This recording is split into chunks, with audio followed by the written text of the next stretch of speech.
Good evening, everyone. For those of you who would like to stand for the national anthem. So now. That too. Anyone that would like to sing. You're singing. Oh, goodness. Lots of great stress. We pledge allegiance to the flag of the United States. To the republic for which it stands, one nation under heaven, indivisible, with liberty and justice. Thank you. There it is. Sorry for being late. All right. We looking, we're good? Good? Thanks. It is 5:30.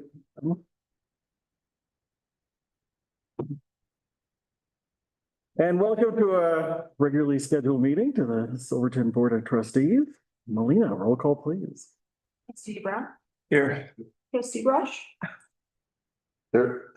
Raj. Oh. I- You got this. I did, you are technically first, I just skip it, anyway. Here. Trustee Brush, Trustee Brown. Oh my gosh, okay. I did just say national. Here. Trustee Wakefield. Here. Commissioner Here. Harper. Here. All right, thank you. Do we have any staff or board revisions to the end of this evening? You will see, business item C, the resolution 2026-11, a resolution updating town of Silverton fee schedule for the transfer station fees. Okay. We do have an updated fee schedule in front of you to may change their things. The resolution is also been updated now. Perfect. All righty. Anybody else? Oh, no, and no. Right. We have some folks in the audience. Like to open up public comment. Everyone has 3 minutes if you'd like to speak. If not, we can move right on. Is that now? Yeah. No. We are doing public comment now. You have 3 minutes if you would like to. So now or later, it's up to you. You can go right now, you can go right now, you can go later. Would they like to speak at both times or? They're on the agenda. Well, if y'all would like to wait for your, and save your time for the agenda item. So how long does he have for the agenda? He has a small speech, Oh, small presentation. I would save it for the agenda item unless you want to make a public comment now. Lucy says it. Thank you. All right, anyone at home? I don't see any hands raised. Perfect. Closing public comment. We're going to agenda item number 4, consent agenda. Any questions or comments? Any highlights regarding the agenda that? Couple of questions on the transfer station code enforcement job description. I understand that is under a grant right now. Is that correct? Yes. Then do we plan on after the grant runs out, we're going to fund it through the fees that we charge at the dump? Is that the way that's going to work? It could possibly work that way. So the grant funding is through Colorado Parks and Wildlife and Colorado Circular Communities. And we have enough funding for the seasonal part-time position for 2026 and 2027. And then at that point, right, based on, the success of the position, being able to enforce fee collection at the transfer station and the revenue that generates, it would be a conversation to see if the position continues on in its current form. And have we looked at possibly combining positions so we're not continually hiring new people? Well, this actually is a great example of combining. So we have it's transfer station and code enforcement related to trash code and human barrier conflict. There's the potential. This is a part-time position. Perhaps part-time staff might be interested.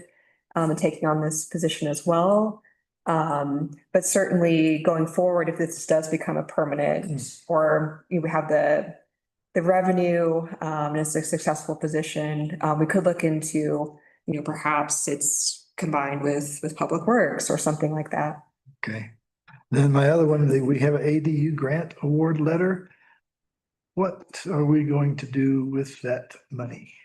Yeah, so this has been a master plan priority and the Silverton Housing Authority priority to create pre-approved ADU plans.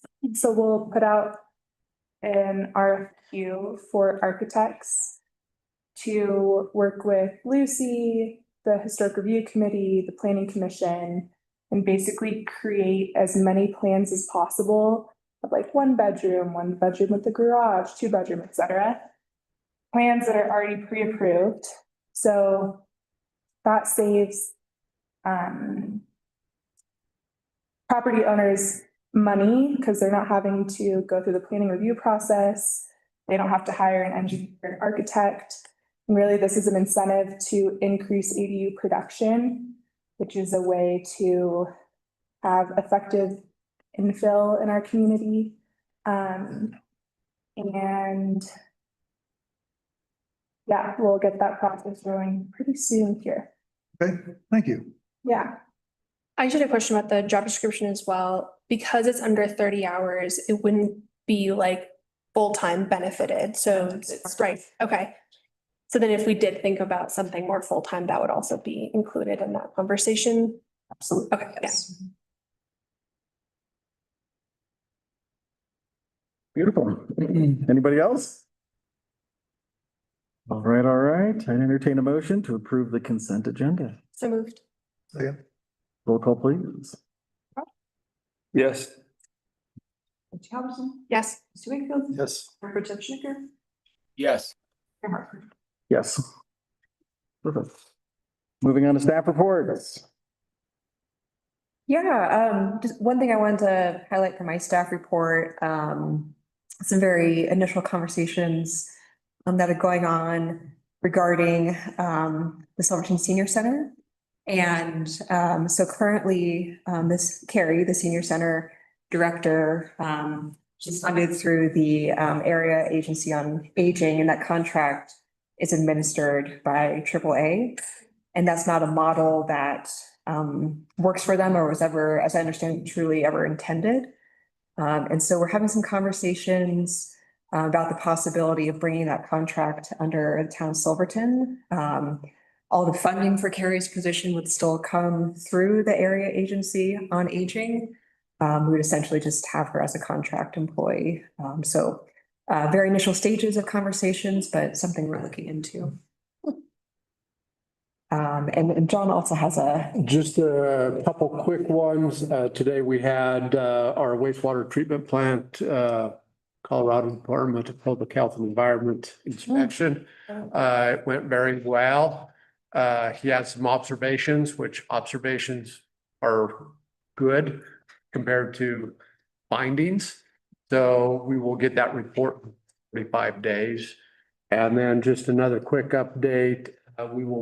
City crews will be helping install the Montrose North, if you want to call it, entrance sign tomorrow. So, and then we'll go to deconstructing the old one. Moving forward with that. John, question on that. So after they do the inspection, then we get this CDPHE permit? No. Okay, we're still waiting. We're still waiting, and I actually beat him up a little bit about that. Okay. And the length of time that we are waiting for our next permit and those limits. So he is well aware of our frustrations. Yeah. Great. Anybody else? Perfect. Agenda item 6, presentations and proclamations. Elizabeth, you want to take it? Coming up quickly, we have our May 29th and 30th town cleanup event. That's where we're going to be accepting green waste, oil and tires. And the purpose or the intent of the cleanup day is to, to clean up defensible space or create defensible space around structures within town.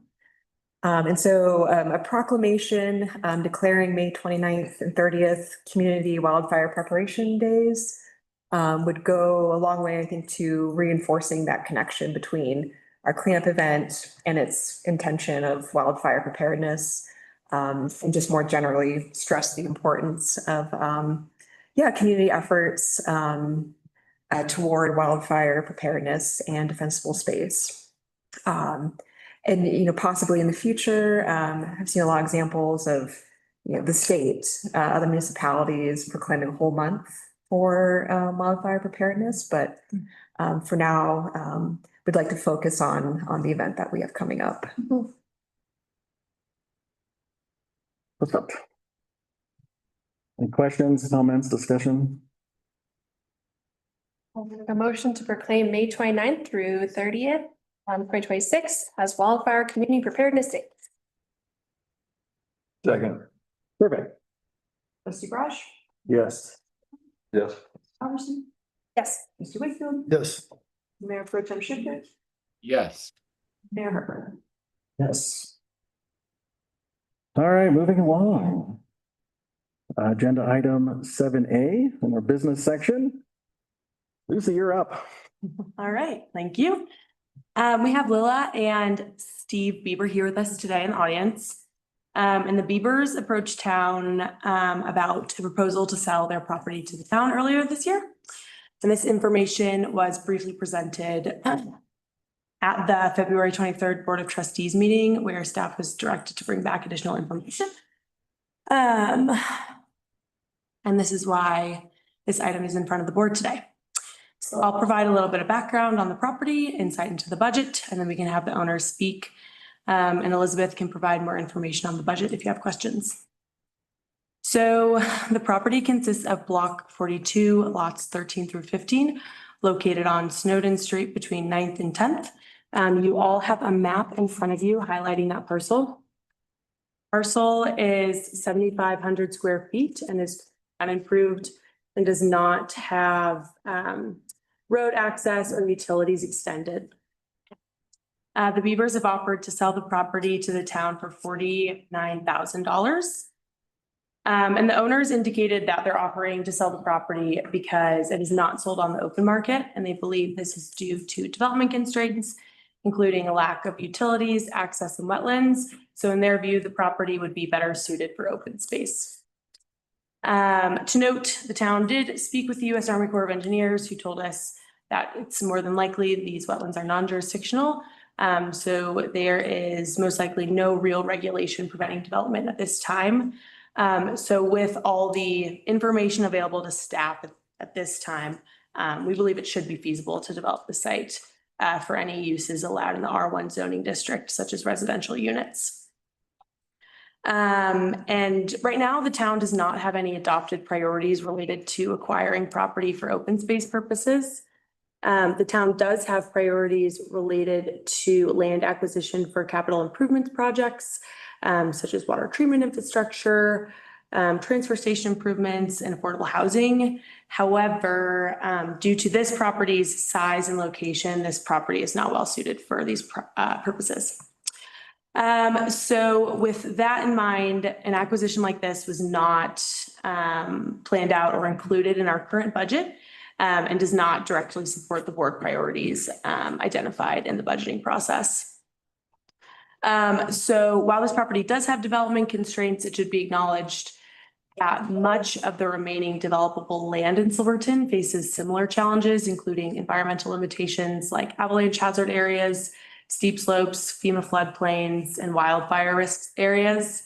And then infrastructure limitations are also common, including the cost to extend roads, water, sewer, impacting development throughout town. And then this is something that's documented in the Shrine Hill constraints analysis. It can be seen by looking at the county assessor's zoning maps, which highlights these constrained areas.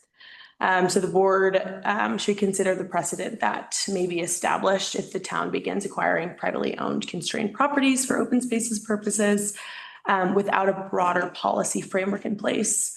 So right now, staff is looking for direction from the board on whether to pursue this proposal further. And if the board would like to continue exploring this acquisition, staff would recommend reviewing budget impacts as well as discussing how this proposal aligns with broader town priorities and exploring land acquisition for open space as a priority. So unless there's any initial questions for me or Elizabeth, I would hand it back over to you all to allow the owners to speak. Actually, a clarifying question. So if the property was sold, it could only be used for open space? That's not a condition of the sale that we've talked about, but that's just one of the reasons why they approached the town is they think that based on the constraints, it could potentially be used as open space. Is this in any proximity to the special improvement? It's not directly touching it. Then It's close. close. Yeah. So it could be, are there any limitations do we know in terms of what's being proposed to be built out there? That non-special improvement district property could tie into that as well or anything? There's the potential for that in the future. We'd have to figure out the framework for that to occur where when new property owners are, right into the work that's been done, setting up, fee schedule. But that's, those conversations have only just begun between our attorney and the Special Improvement District. There are neighboring lots as well that would be in similar circumstances that we know around this lot. I believe so. Okay. I have a question about how it's, I'm switching over to this map that talks about the data points of, I guess, from 2023 when it became wetland, or was it, I guess in 2023, they said it was in the wetlands. If it's non-jurisdictional, like what's it take to get it out of wetlands? If there's not water there, how does that work? Is there any way that we can help the property not have that designation on it, if that's what's scaring off buyers? We can't change the designation of it because that's just how that natural land is classified. People do develop on wetlands. It requires a case by case, analysis of that specific property and where it's located within a wetland, but it would just probably require bringing in a lot of fill. That answer your question? But actually, I think if it's been, designated as not, or being considered or not considered a wetland based on the U.S. Army Corps of Engineers. The U.S. Army Corps of Engineers has said it's most likely non-jurisdictional. They can't officially come out with that without, going through that process. But based on the way that similar wetlands have been classified in that area, it's most likely non-jurisdictional, which means that they do not have regulations over the development of it, and nor does the town. And anybody else?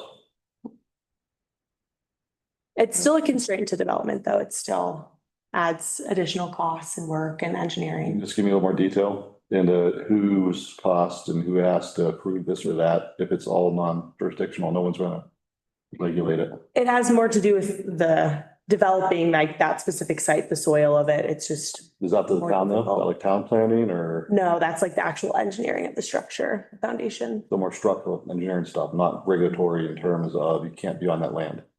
Yes, regulations wise, there's no difference on the development of that land versus another lot in town. Okay. Once utilities are extended. Okay. Mm-hmm. All right. Anybody else?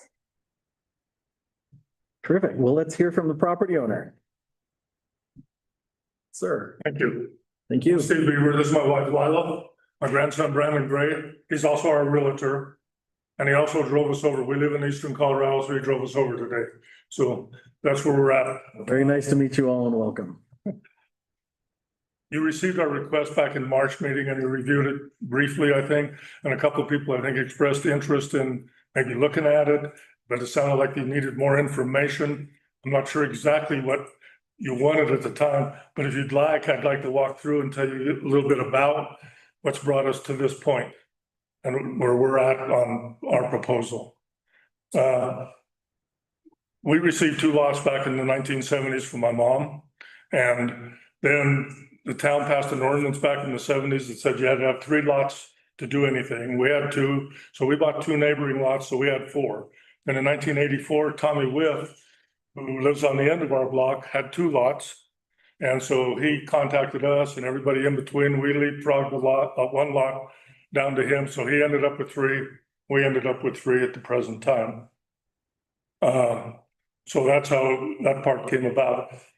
Over the years, some willows have been taken out on the hill. If you go up there and look, or if you look at an aerial, you can see that people have taken out willows. Some places willows have increased, some places willows have decreased over the years. Our particular lots have more willows on them now than they did when we got them. So it kind of comes and goes with the thing. We fully understand the opposition to development on the hill. We get the newspaper, we've seen over the years, everything that's gone on, no permits, moratorium on permits, moratorium off, and then a question about what do we do with these things? As a result of that, it looks like the wetland inventory was developed a few years ago for the entire town, which there's willows scattered around. It looks like probably at the time to us that the wetland inventory was done primarily maybe to keep from having development on Shrine Hill, especially in the willowed areas.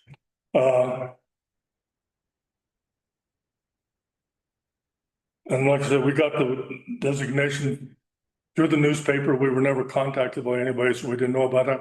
There may be property owners up on the hill that have wetland lands that don't even know that they're classified as wetland. And we have never seen anything other than that we got through the newspaper and then through our contact now with the town during this past year.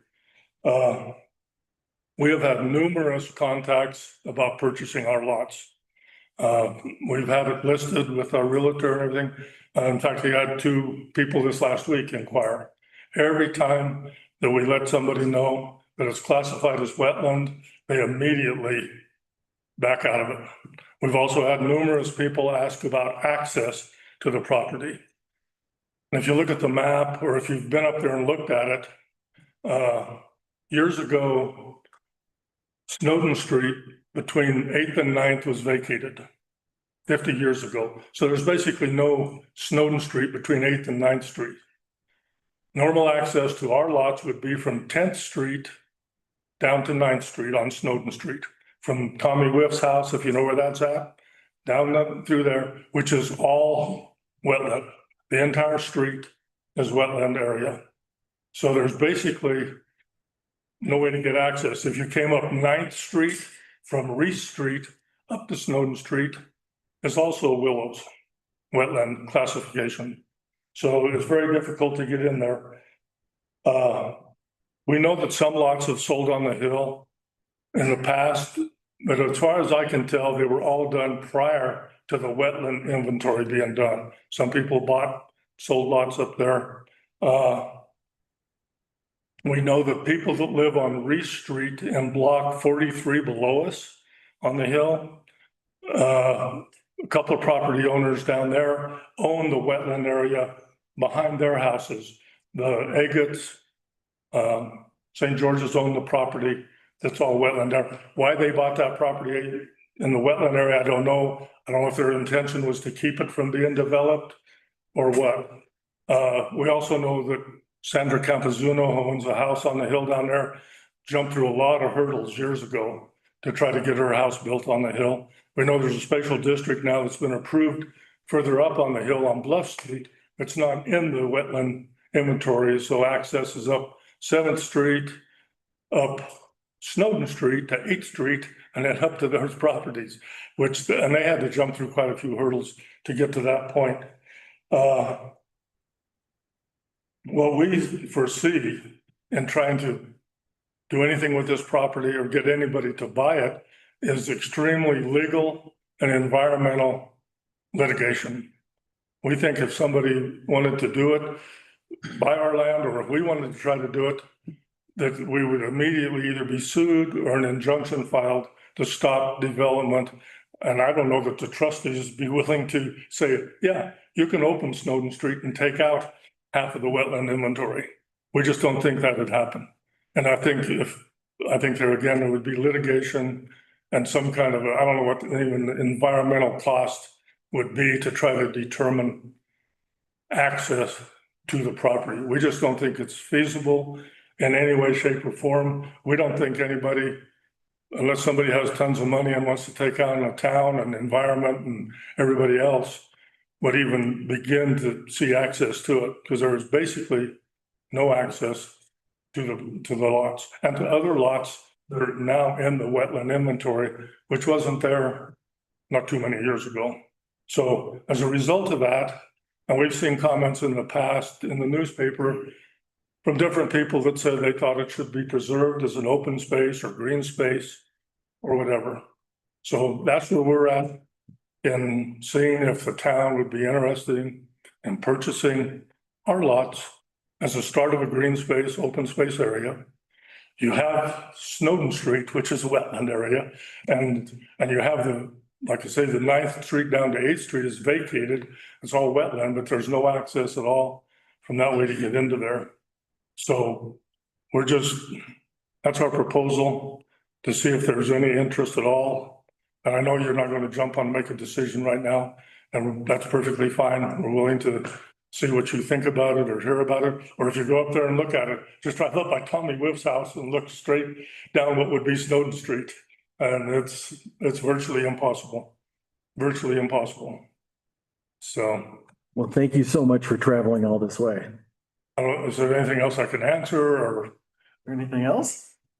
Unless you have a question. Now here's the fun part. We get to do our jobs and discuss this. All right, who wants to go first? Is this the wetland study that was done in 2023? Yes, sir. Okay, I'm familiar with that. I think that can be discussed. Yeah, and I can. Maybe not right now, but in more.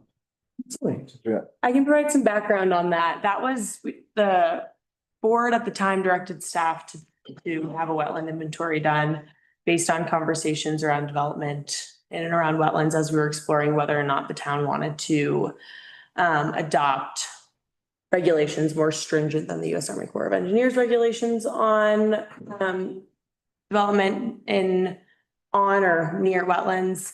And so we had a inventory done. It was mostly used historical determinations from the U.S. Army Corps of Engineers, as well as like spatial imagery from drones, not many like actual official delineations. And it was really to give property owners a resource on kind of what to do if you have wetlands on your property, consultants to contact to explore whether or not you needed to get a determination from the U.S. Army Corps of Engineers and file permits with them if that was required. And then, to provide that resource and that information. So it's a purely informational tool. I think that, it's being used in due diligence, which can impact the sale of a property. But it was designed to be an informational tool to give people resources to know what was on their property or was on a property they were looking at. It's not legal tool. What was that? It's not a legal tool. No, Due diligence and pricing property. no, and it doesn't impact any town regulations or the feasibility of development from a planning perspective for town. And would you say that there's some significant portion of that survey that's in this non-jurisdictional sort of Army Corps of Engineers classification? So we don't know what the jurisdiction is over it? No, the wetland inventory does not officially designate any properties as jurisdictional or non-jurisdictional. They say, it could potentially be jurisdictional based on, previous determinations. But the only way to determine that is to work with a professional who goes and does the delineation and then works with the U.S. Army Corps of Engineers on a determination of whether or not it's jurisdictional. I think that would be on the town's responsibility, not the seller of the land or the purchase of the land to pay for the consultant to come in and do that for them. It is the property owner's responsibility to follow local, state and federal regulations. So it is their responsibility to have that work done. Okay. So right now we have some misinformation about. We have people having problems selling land and they're going off of just an informational, superficial sort of knowledge, not really a legal basis for making their decisions. Yeah. Lindsay? I think I asked Elizabeth earlier today, because I think to me, what I learned from the whole wetlands thing is process is important here. So I think it's less about deciding yes or no tonight, but making a decision on what type of process we would want to undergo to make a decision for formal policy. Because it's like a bigger question is what I am understanding around, does the town want to get into land banking versus purchasing a specific property, but this property is like a reason to start the conversation. So I think that's where I would go, is like not making the decision tonight, but looking at, do we want to land bank? Is that a role that town wants to take either for use in the future or open space?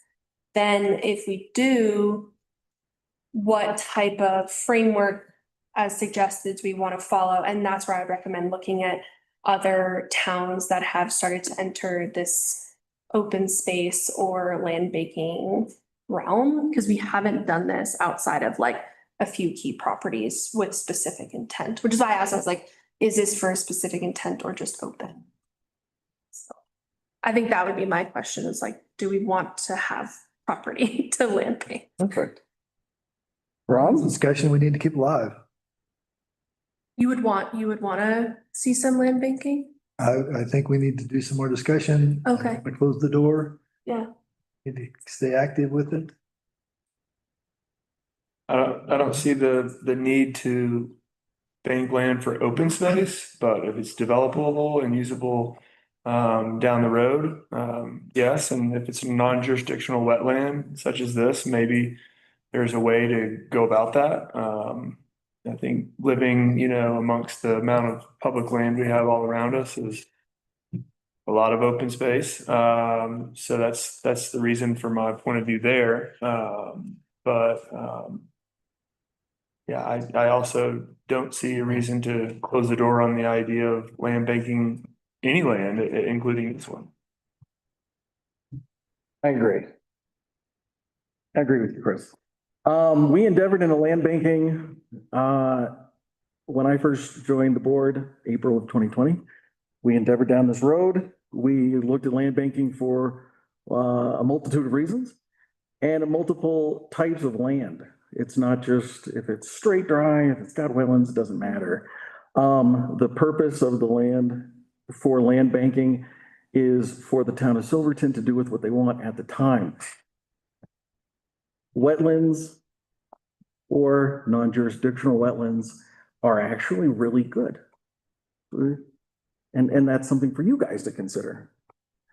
For a town, any municipality to acquire a wetland and land bank that for a future date is good for whether it's property swaps, whether it's to develop later on down the road, or just to have it in inventory for whatever purposes down the line.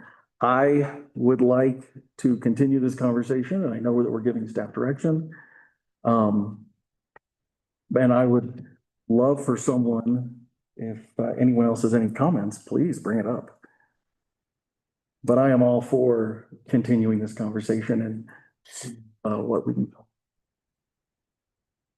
I'd actually like to throw in there, if it makes any sense, to further evaluate the validity of that study that people are using to value their land. Absolutely.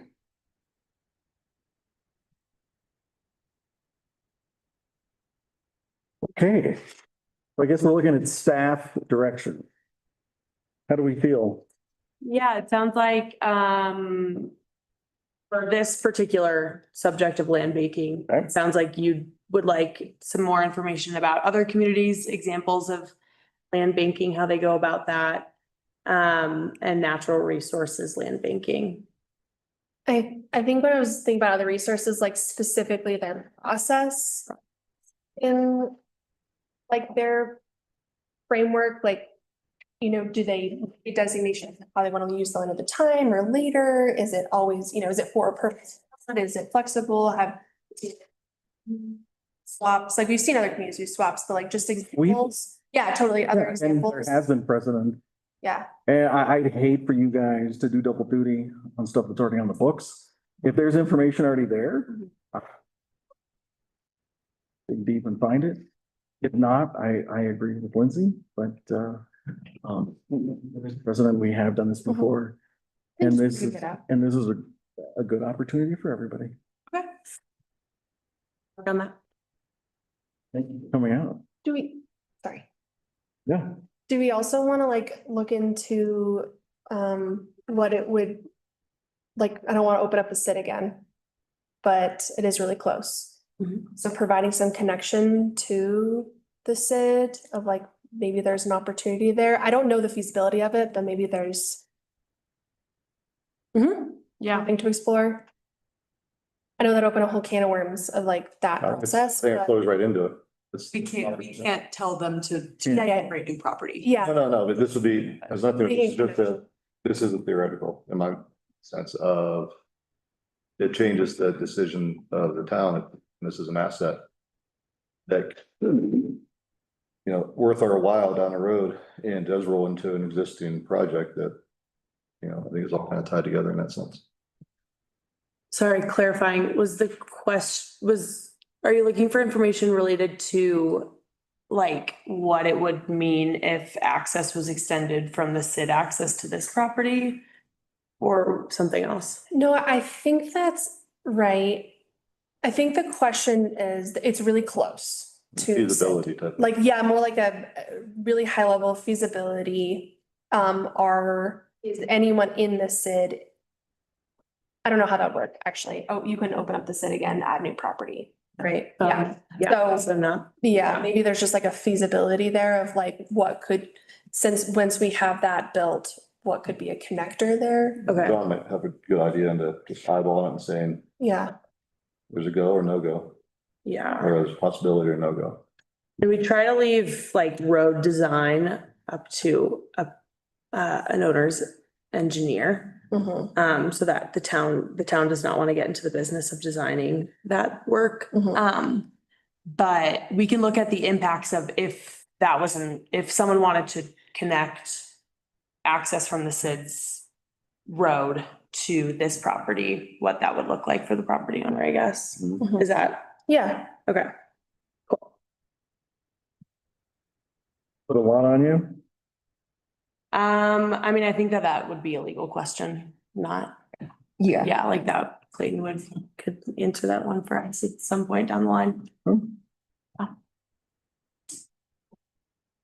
Staff feel good with this direction. Yeah, I can definitely get to work on this. One more comment. I would just like to say, I know I mentioned earlier that we've had tons of people interested in it. I think Lucy can probably confirm that she's received numerous phone calls and having to give the same answer, that's wetland, lack of access to it. But we would like to thank you for at least listening to our proposal.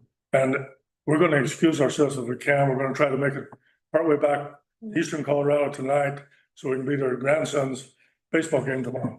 Oh, okay. Safe travels to you three. Thank you for coming. Thank you. Thank you. All right. 7B. Water meter vendor selection. John Zarkis. Oh, it's up to me. Here we are. Page 79 if you're following along. Well, we finally got here. I done a little bit of overview for Chris and Dr. Brown. I started working on this last fall, contacting meter vendors, looking at different products, and as Lindsay would say, I got show and tell one time. So basically, I got 3 solid bids, one from Mountain States. They have a Dell meter. Ferguson Waterworks is a Neptune. And Neptune is the previous water meters that were in town. There was just no customer service later on when they started to fail.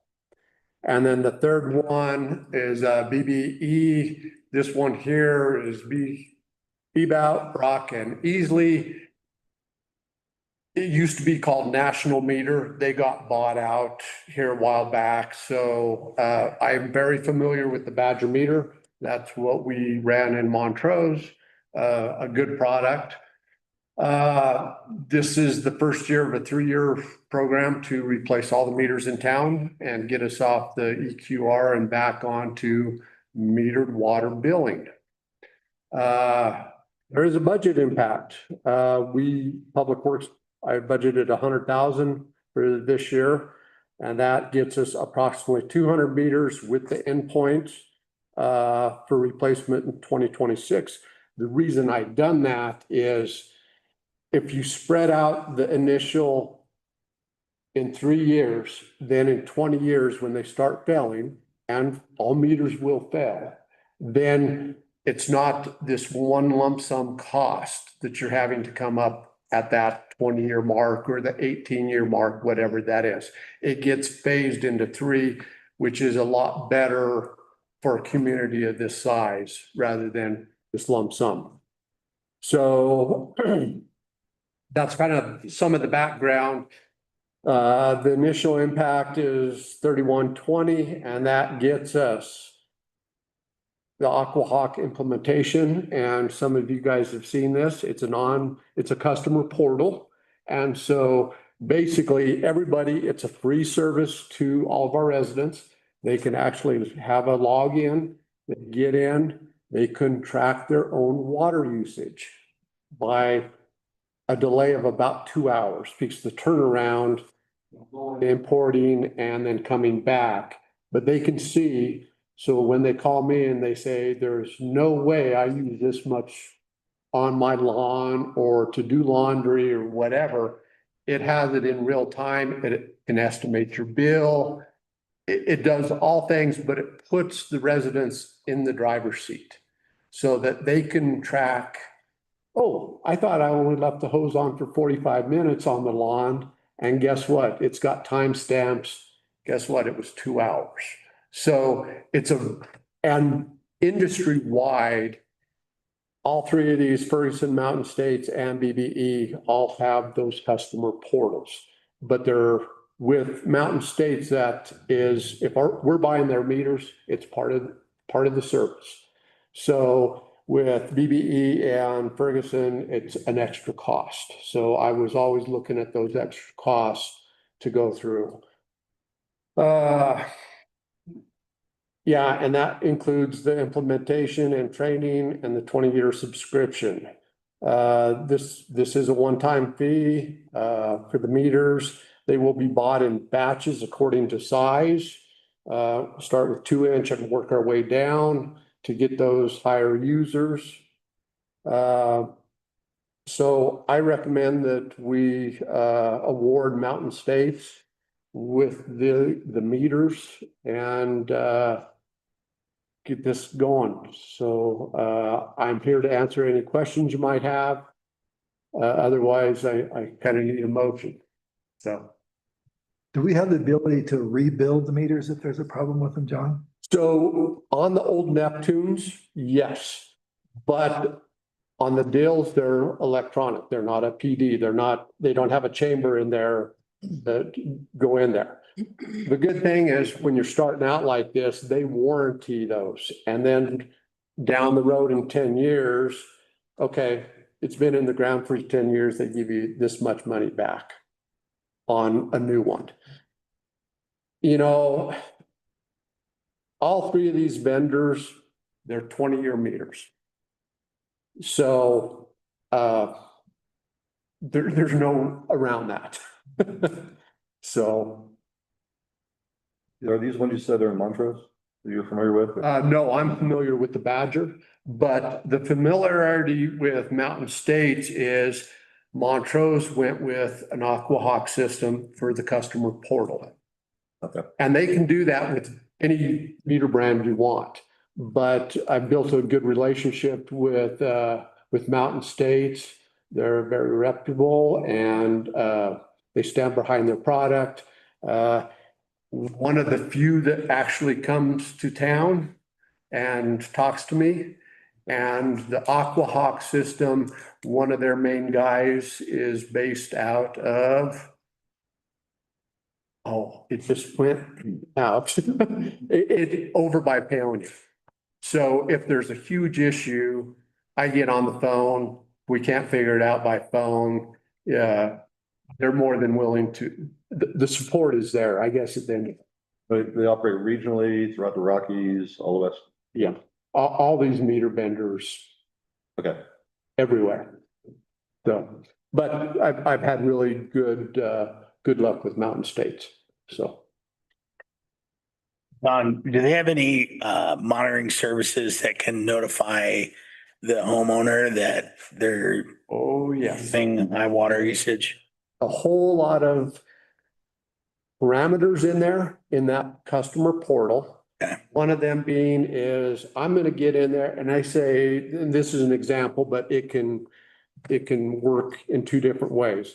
I'm going to set my threshold so I am notified via email or text message if I go over, say, 3,000 gallons in a month's period. It'll calculate all that out and it'll give you that average going, well, you're going to go over. And if you do go over, I actually have the Aquahawk on my place in Montrose. And so I already know I'm going to get an email the next 2 days because I turned on my irrigation system. This will also, to answer your question, leak alerts. And those also get sent to the customer and they will get sent to us. So I can contact the customer and say, hey, I got an alert. You might check if you have a toilet that's the stopper valve is cycling through. That's one of the most common uses of water that people don't see because they'll say, I don't have water leaking on my floor. Like, well, yeah, it's your toilet because it's about this much gallons and it disappears. You never see it. And there are ways to help the customer out with some food dye or something like that. Is there a way to like turn it off? Say you're going on vacation and okay.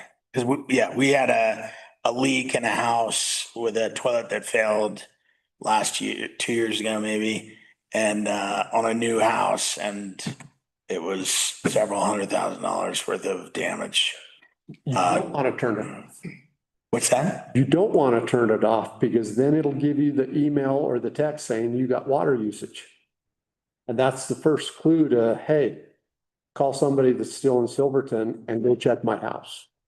And catch that a lot sooner than coming back and we've got icicles coming out of the house. Yep. That's what we don't want, so.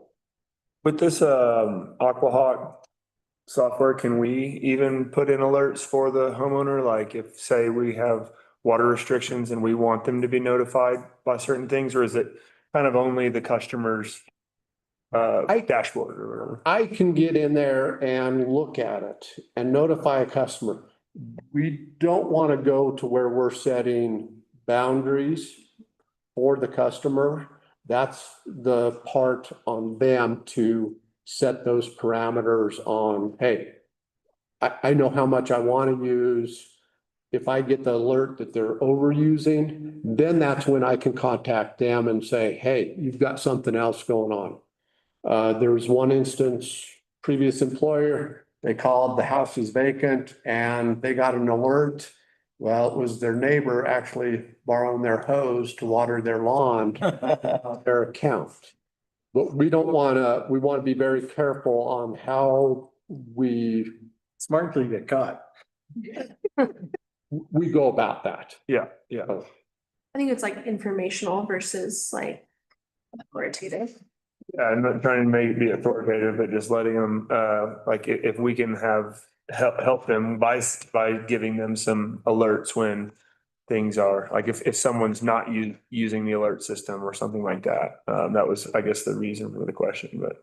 if I remember, I'll have access to all the accounts. And then I get a daily, hey, these are the ones that are in this high range that you might want to send a text to or send an email to. So there are things in there that we can do to help the customer and say, hey, you may have a potential problem on your side because we're noticing that you've got some high usage. And we don't want them to have a high water bill and then say, well, it's, I can't control what goes on inside the house. Yeah. I feel like I asked this at the previous utility committee meeting and I'm forgetting, so apologies. But can you remind me, because this reminded me when we were doing our training last week, what happens when service or power goes out? Like, is there a backup battery? Do we still collect the data? Like, is it? So the end I mentioned in here is the little signal box that sends out the signal to the tower. It's got a 20-year battery on it. Okay, yeah. So we don't care what the grid does. Yep, great. This will still send it out. And I live over on Snowden, and where my meter is located, it is behind tin, and it still reads to the cell tower on a daily basis. And it reads through tin, which is good. We're just like last year when the service went out because the line was cut, it was like what, 5 or 6 hours? Will it still? Does it have memory? It'll still collect the data. Yeah, okay, that's what I was To wondering. answer your question. Yeah. It'll memory that. Great. So. This was probably handled way before we got here, but just sort of the broad financial picture, this is going to be better for us financially than the current system? Yes. Okay. The EQR, when I first started, I think I termed it to the board, it's a Band-Aid. To be very clear with usage, it is so much better. I can't even tell you how much better to have that meter watered. Because then that way, I witnessed a few things last year where I would see somebody that would water all night. No. On their lawn. If they want to do this after we get the meter on, that's fine, but there's a cost to that. And especially with the conditions that we're seeing this year, EQRs, hey, I'll pay this amount and that means I get as much water as I want. So it really goes to conserving water in one aspect. So. We had to get the accounts back for the EQRs. We had to do that so we could get it back into the black. So we were in the red. It was never in the black. It was, yeah, so. It's always been red. Now it's in the black. Now it's in the black. Sorry, that's what I meant, like back to a good place before we started this process. Good. And I might have missed this too. You said we're gonna start with the larger users first. Yeah, I heard that. Yeah, okay. The biggest issue, Doc, was the fact that we had an overwhelming percentage of properties in town not paying for water. They're just not paying because meters are broken, what have you. Now, everyone pays into the system and the system works. Yeah. So this is exciting. This is one of those big check marks that we can check off and move forward on. I'm very excited for this. All right. I'd like to entertain a motion to approve moving forward with Mountain States for the purchase of meters. So moved. Second. There you go. Done. Roll call, please. Rush. Yes. Mr. Brown. Yes. Yes. Mr. Wakefield. Yes. Mayor Pro Tem Schicker. Yes. Mayor Hubbard. Yes. And Carl, I do apologize. I'm not including you and I'm sorry. No problem. Thank you for checking in. This all sounds great. And thanks, John, for all the work. He says, yes, thank you. Thank you. That's why I'm here. All right, moving on to 7C, resolution number 2026-11, a resolution of the town of Silverton, Colorado, amending the town fee schedule to include transfer station fees. Page 84 in our packet. Elizabeth, you're up.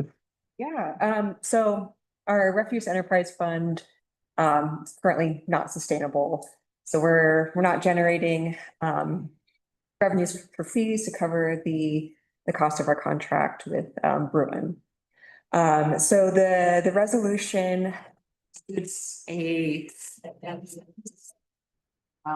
to support operational costs, but also just for, appropriate waste management. So John went through our current fee schedule and researched, other options and came up with a proposed fee schedule for the transfer station that has gone through utility committee review.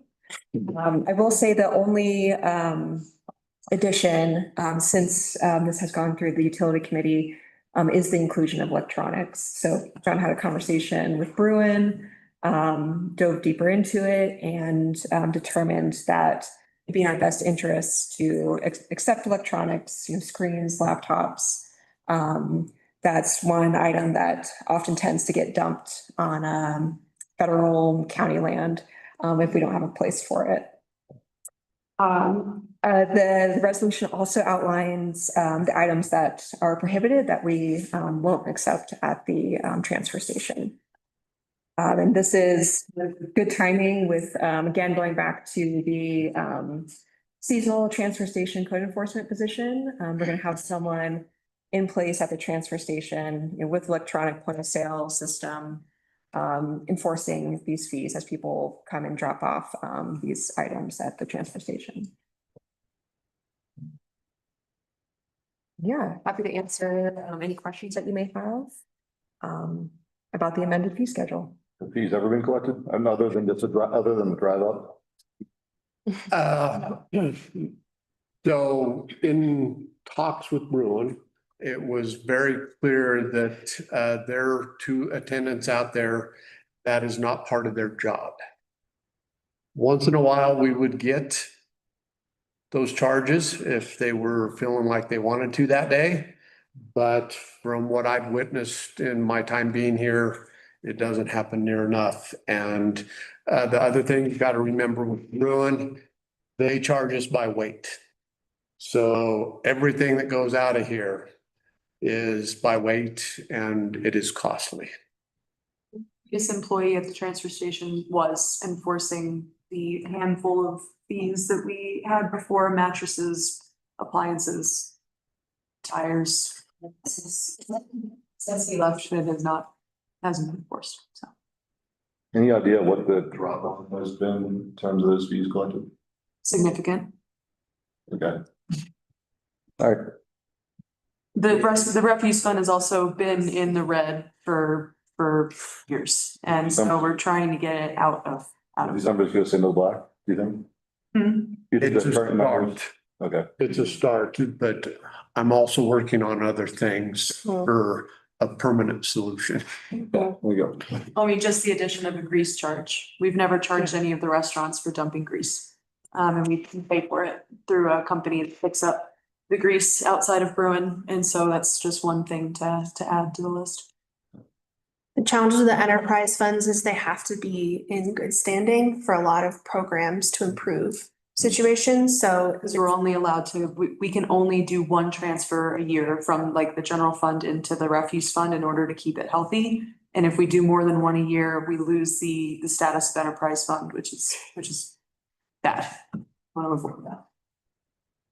How does I see trash and construction debris, how does just household trash, like you bring a few bags, that's what you're paying for monthly? And That's, yeah, household. whole truck bed, that's when you pay the 25? Okay, Household trash is included in what's on your. I figured as much, just want to make sure. I'm also requesting that, requiring that contractors have roll-off dumpsters or, trash dumpsters that they use for construction, whether it's a new home or renovation, because we can't continue to pay for that. And it's a big cost. It's a lot of weight, a lot of material. That's just being dropped off with a monthly fee or? Well, it's not being enforced. It's not being enforced at the transfer station, so we don't know how much it is. So the easiest way for me to manage that is it's not, you can convey that cost to the job, the cost of the job. And that works. And it's less work for the contractor to go haul trash. It's kind of ridiculous. So. I agree. Okay.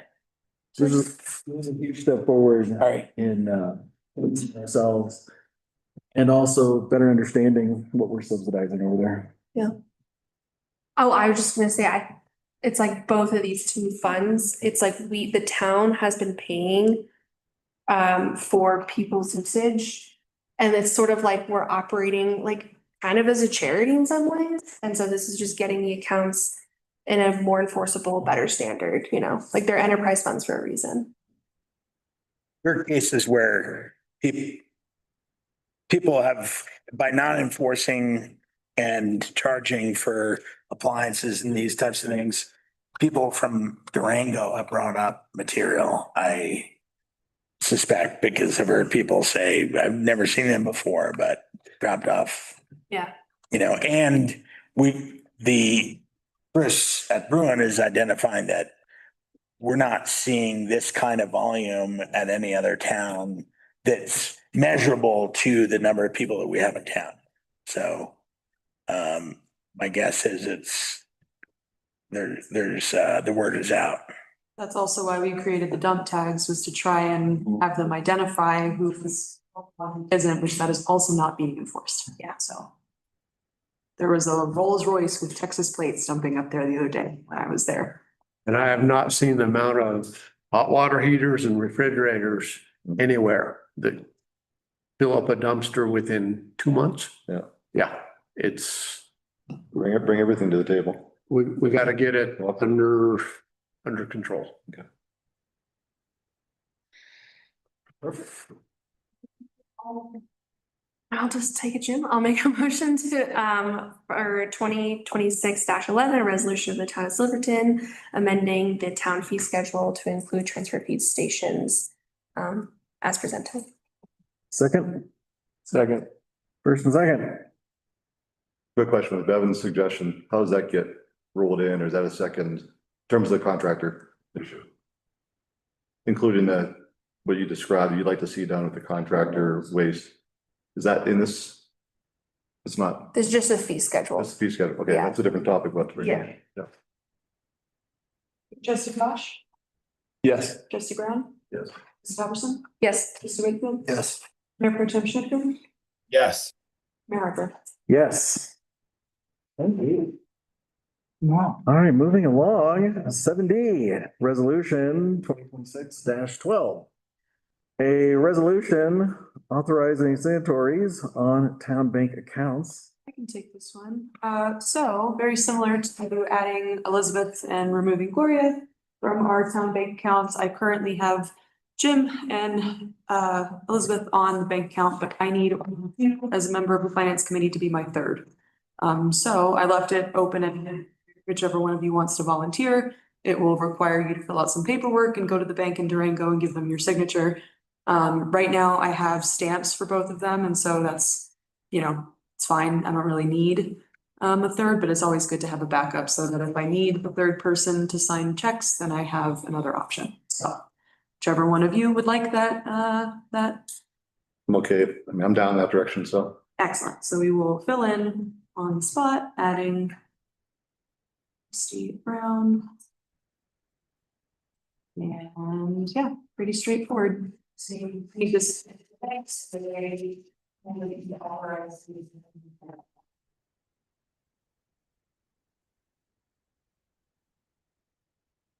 Terrific. They're really nice people. You're gonna love talking to them. It's great. All right, I'd like to entertain a motion to adopt resolution 2026-12. A resolution that would remove Tyler George and add Doc Brown as a signatory on town of Silverton bank accounts.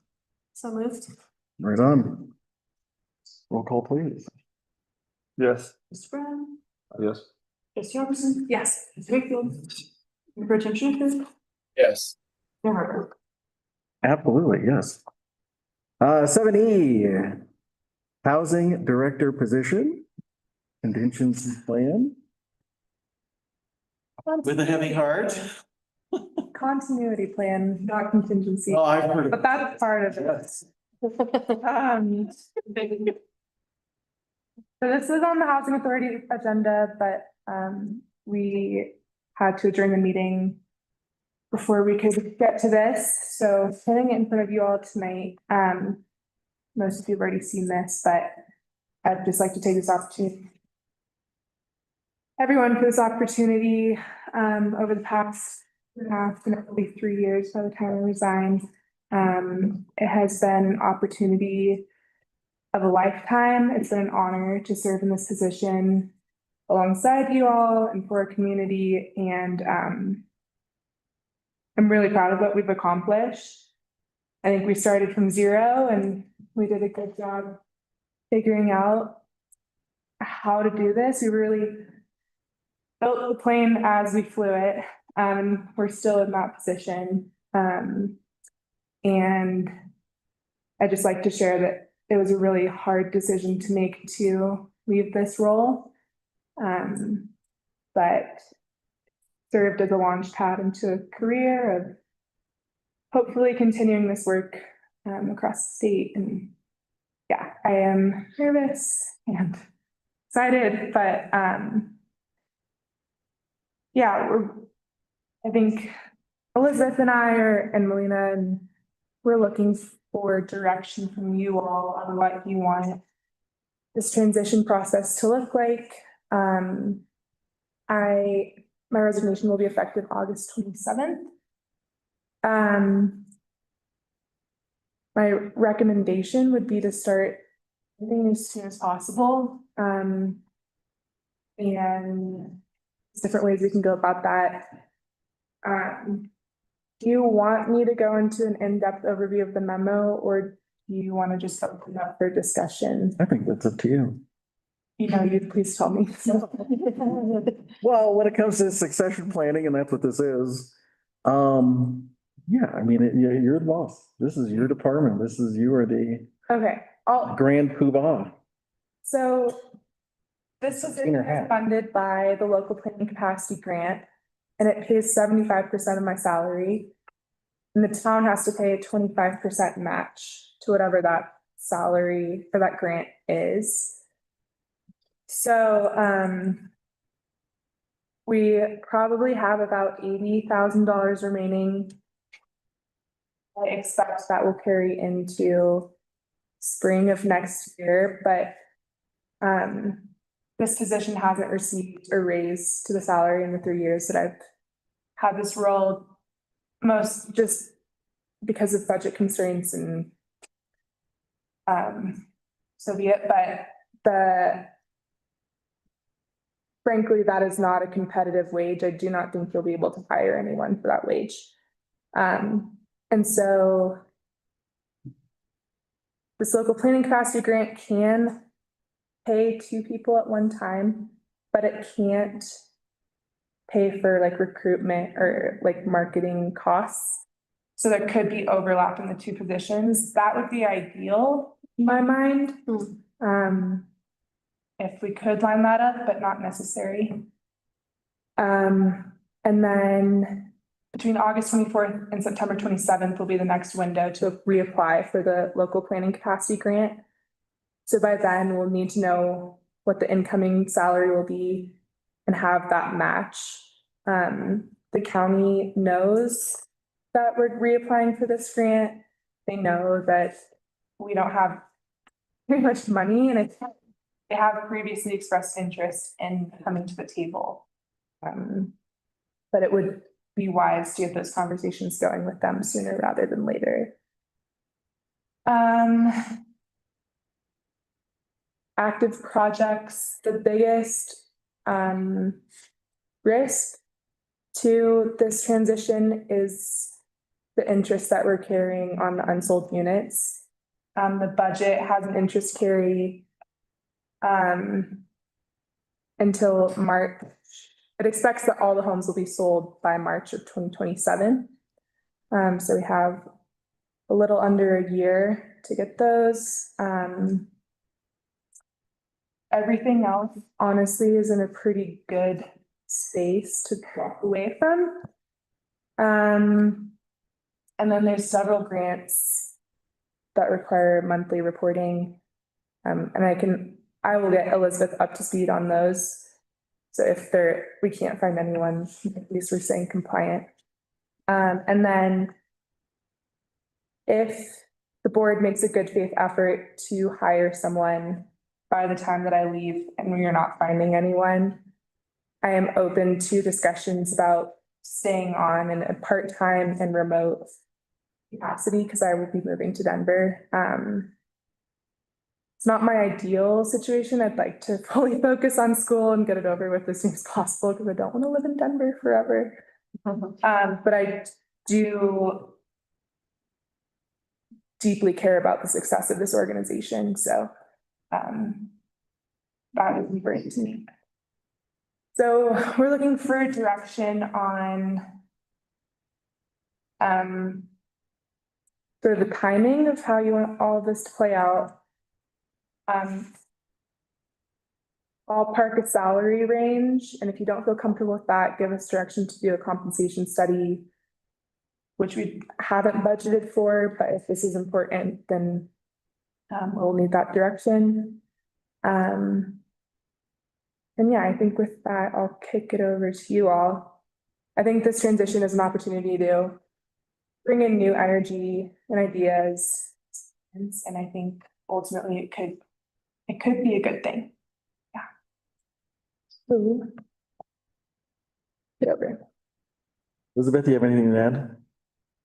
I think how things played out with Anne, and just a lot of on the job. If we find ourselves with a candidate that's kind of that same position, right? Maybe that's more candidate that would fill that kind of scenario. I think there's a lot of value in the overlap of having that person come on while Anne is still with us. And even if we get someone coming in with experience, perhaps to a lesser extent, but I still see that value there. There's so many specific things to our housing authority. That'd be great to have that overlap. Anne also made a good point when we were speaking a couple weeks ago that housing authorities in whatever form they are around the state are often having to employ remote workers. So that's something to consider in the recruitment effort that we might have to cast our net kind of broad and be willing to have someone that's in Montrose or Junction fill this role. Thank you. All right, discussion time. Question is a little off the track, but if we still have 7 homes in March of 2027, what's our financial responsibility going to be? The town, we'll have to pay the interest on the loans. And what type of money are we looking at for that? With actually, I haven't had, 9 homes for the $2.9 million loan was looking at $6,500 a month in interest, but that falls off or gets lower and lower and lower as we sell more and more. Especially if we sell the 3 bedrooms, either the townhomes or the single family, those are the higher price points. So yeah, it's a moving target of what exactly the financial scenario will look like. But we've already sold one, another one will sell soon. So it'll be less than that $6,000, but that's what we're looking at for all 9. Okay, thanks. So we got into the conversation about the renting and possibly the town wanting to getting into the renting business. So our grant agreement and the covenant from the Division of Housing on the state prohibits renting, but a bill just passed the Senate and this year for future DOH contracts, there will be a waiver process that if you have a home on the market that has state funding and hasn't sold within 6 months, you then can rent it. And so since that language now exists in law, and we get into a really tight place where we aren't able to move these units and we're stuck with this interest carry, we could potentially, we can try. I don't know where it'll go with the state, but there will be a waiver process that we could maybe piggyback on. Just why we need a good person in this role. Track that, figure that out. My question, Ann, was if we hire 2 people at the same time, it would come out of the local capacity grant, right? So then that number would get, moved back February, January. Right. Okay. Did we have any indication on our likelihood of getting this grant again? Is there funding for it still available at the state? Okay. There's funding available. We are eligible. Silverton has been, I did not say this is something that someone said to us at the conference, said that Silverton is the poster child of Prop 123. So I would assume that the state would continue to fund us, and I've kept them on. I've been communicating that we are exploring all options to try to fund this position. And as a statutory town, we're limited in our options. And as a town of 700 people, we just don't have the tax base that other people have. So yes, I think there's a high probability, and other communities have already gotten their second award. Is there anything in the grant that requires a full-time director to already be in place before the grant is approved?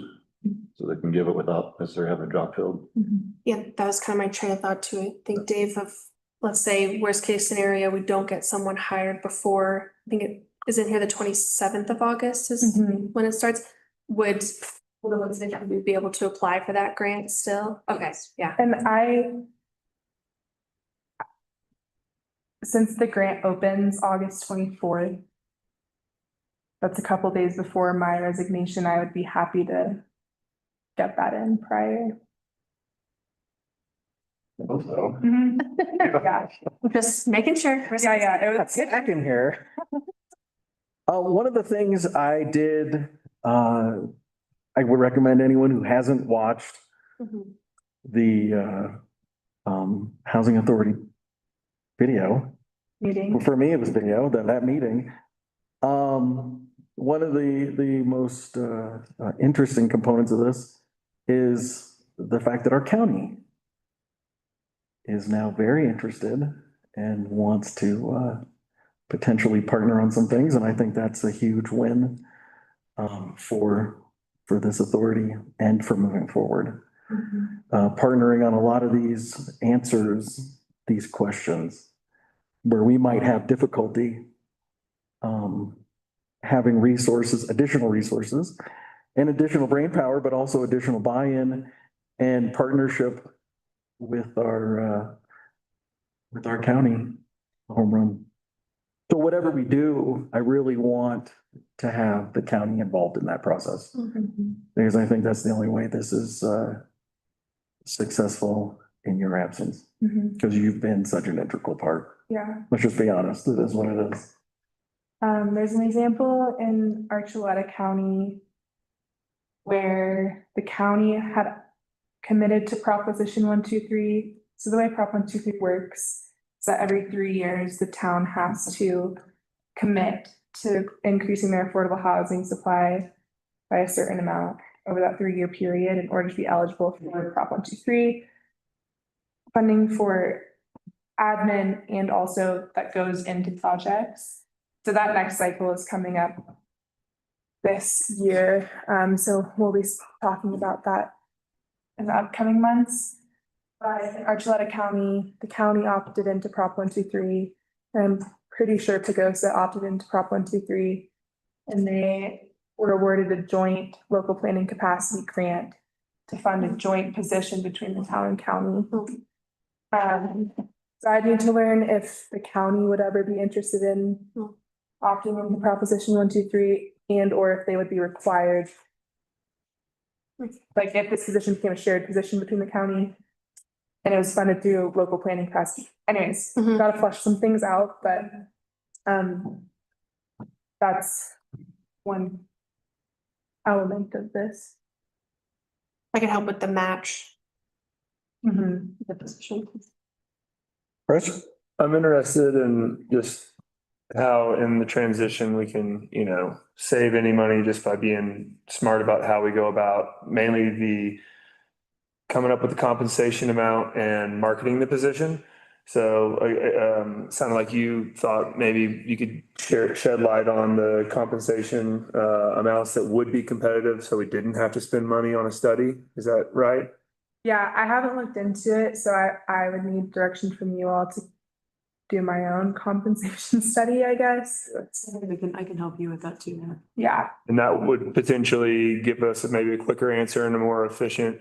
Okay, and then also marking the position, is there any way like within your network, if, you're with us till August to, shake the bushes of, candidates that you might know within your, network? Already started that. Okay, process. yeah.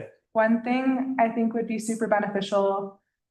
Housing Colorado is a statewide nonprofit. They're great. We've never been a member because it's expensive, but this year might be a good year to become a member because they have a page with job openings. I think that people look at pretty regularly that would expand beyond like my network. I think that's like $200 or $300 membership. So I don't know if that's worth it to you all, or we could reassess that as, a date gets closer or not. But yeah, I personally will do my best. I think it depends. I know that there are a lot of communities that are struggling to find solution. I think they, Easily spend that much if we cast, like advertising wise, if we cast the net to all the way to Farmington, that's easily $200, easily. To send to publication, so I think that would absolutely be worth it. I think the other thing is, the continuity of this position in like the 5-10 year window is extremely important. Even if someone has to develop expertise on the fly, and that would mean someone in San Juan County, preferably that has a long-term vested interest here. The turnover of the position is pretty traumatic in terms of slowing down, one of the primary goals, so. What is the likelihood of finding some time on the calendar to have a joint meeting I think with our county folks? Yeah, there's been some pre-conversations just casually about that prospect. So yeah, I can reach out to the county and see if we can't get something on the calendar to get boards and commissioners together to have that conversation. I would really like that. I think that, like I said, I think that answers. And sorry, you just said something that, like, why has it been challenging for other organizations to hire? I'm not sure. Okay. Because it seems like the job market's pretty, like it's an employer's market. But I'm wondering if it is like a salary thing or a benefits thing or like a where to live thing. So I don't know how anyone else is feeling, but remote, I don't think is the best option for us. So I mean, yeah. What I will say is like Eva Henson lives in Durango, but she works for URA. Yeah. And then the example of like someone lives in Salida, lives in Floyd and Leadville. Like, I think local preference could be preferred, but and it's up to you, but I do think it could be shooting yourself in the foot too. So. Perfect. Could we rename it Ski and Hike San Juan Development? Does this conversation provide enough direction? I have direction regarding advertising and house compensations, exploring partnering with county to move forward. I think it would be important to Thank you. know what the salary and the ask from the county will be prior. Which is why I think this conversation is so important. It gives us a better understanding of what we need to come up with, and what we can do for the future of this position. When would you want to start putting out a job description? We already have a picture of her. Yesterday. Right, it takes a while to hire, so just. Robert, what's your like ideal time to start advertising? That's yesterday. Yesterday. It's. Like, is it early? I'm gonna fly. Do an in-house compensation study. We need to bring that back to you and see if you're comfortable with it. We need to talk to the county and then after we have that answer, then we can advertise it. I mean, is that like late June then? Yeah, because I think if, right, they ideally would have a month of overlap, just throw that out there. So looking at having someone hired by late July. So bring advertising materials out, conversation with the county wrapped up by mid-late June. So this up for that particular timeline. Do we have to wait for the conversation with the county to have the role put out there? I think we The can, compensation would be higher if we could get them to Yeah. commit. but I think we can do a lot of prep work, right? We can get the job description refined, and then just plug in those final details based on our conversations with the county and the compensation review. So yeah, we can definitely do some pre-work.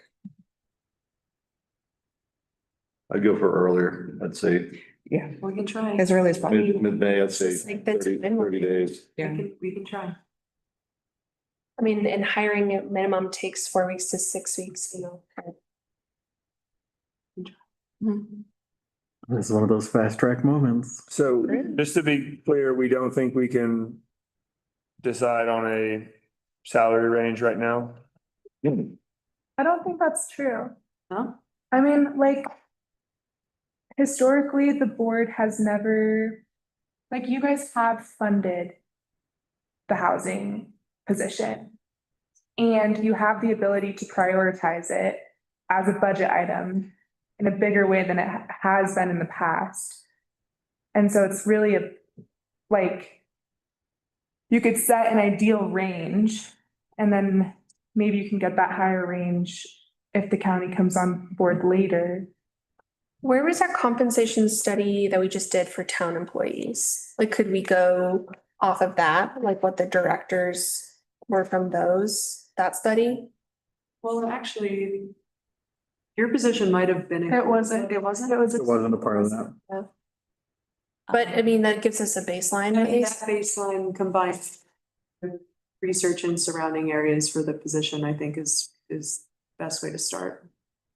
But again, we have to make sure that there's enough funding that we can put in, and then we have to see if the county is willing to give more.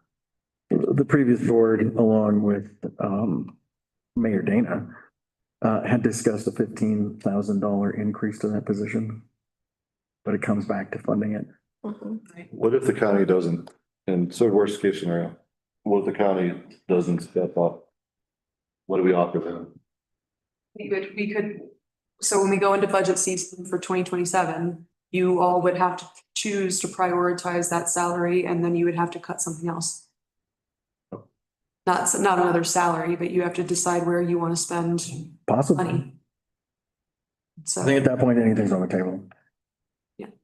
It kind of gets to the point of Chris's, how soon can we get the range defined without having to sort of wait for A and B to fall into place? And if we can confidently say this is a range and that the town will have to cover this, then that just moves our timeline moving forward. Well, as Jim was saying, previous discussions centering around, $15,000 increase, putting the high end of this position at the $80,000 to $85,000 mark. That could be just a starting point for, the high end of a range that we'd propose. Or just go 70 to 85 and say, it's depending upon your experience, and how Exactly. much work has to go into it to bring it to speed. So that's kind of and I wasn't here for this and all this history, but that's a number that is the one number I've heard that we could potentially work with. One of the discussions with the consultant was the fact, what can our community support? A lot of the ranges for this position in other communities is based on a much larger sample, a much larger population. What can we, as Silverton, what can we commit to this position? And I think that answers a lot of the questions right there, which is why it's imperative to have the county and have that buy-in and everyone go into this together and understand the importance of why we need this position to move forward into the future and build upon all of Ann's work. It is your work. So if we establish that range now, what are we shooting ourselves in the foot at all by doing that now before talking to the county and then understanding what we might have from them as we're marketing the position? I mean, we can always just not go down, we can not offer the position if we can't fund it, correct? I mean, can we work in that order, okay? Or is that a bad way to move forward? Is in essence of moving forward quicker. I mean, I don't know if it would necessarily make anything quicker. Because I feel like there's a lot of questions that you still don't have answers to. So even if you decide on a range right now, I don't know if that really accomplishes it. And you can tell me if I'm wrong, but I don't know if that actually accomplishes anything right this minute. If they decide on. Would we get candidates interested quicker or anything like that? But if we can't fund it, then we're falsely advertising a compensation that we can't afford to pay. That county But piece. we have to have some knowledge right now, today, is what can we fund? And that we have to drop that range down lower, knowing that we can fund that. At least we get it out there and get it going. What we know we can fund is what we currently pay. Yeah.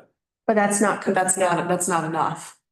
And so the additional funds, we have to figure out where we're gonna get that from before we try to advertise it. But So the 15,000, it was actually realistic conversation that was being had. Yes, sir. So would that presumably still be on the table to go on top of what the current? I think when we have the finance committee meeting, All right. we can better answer that question. Okay. All right. Makes sense.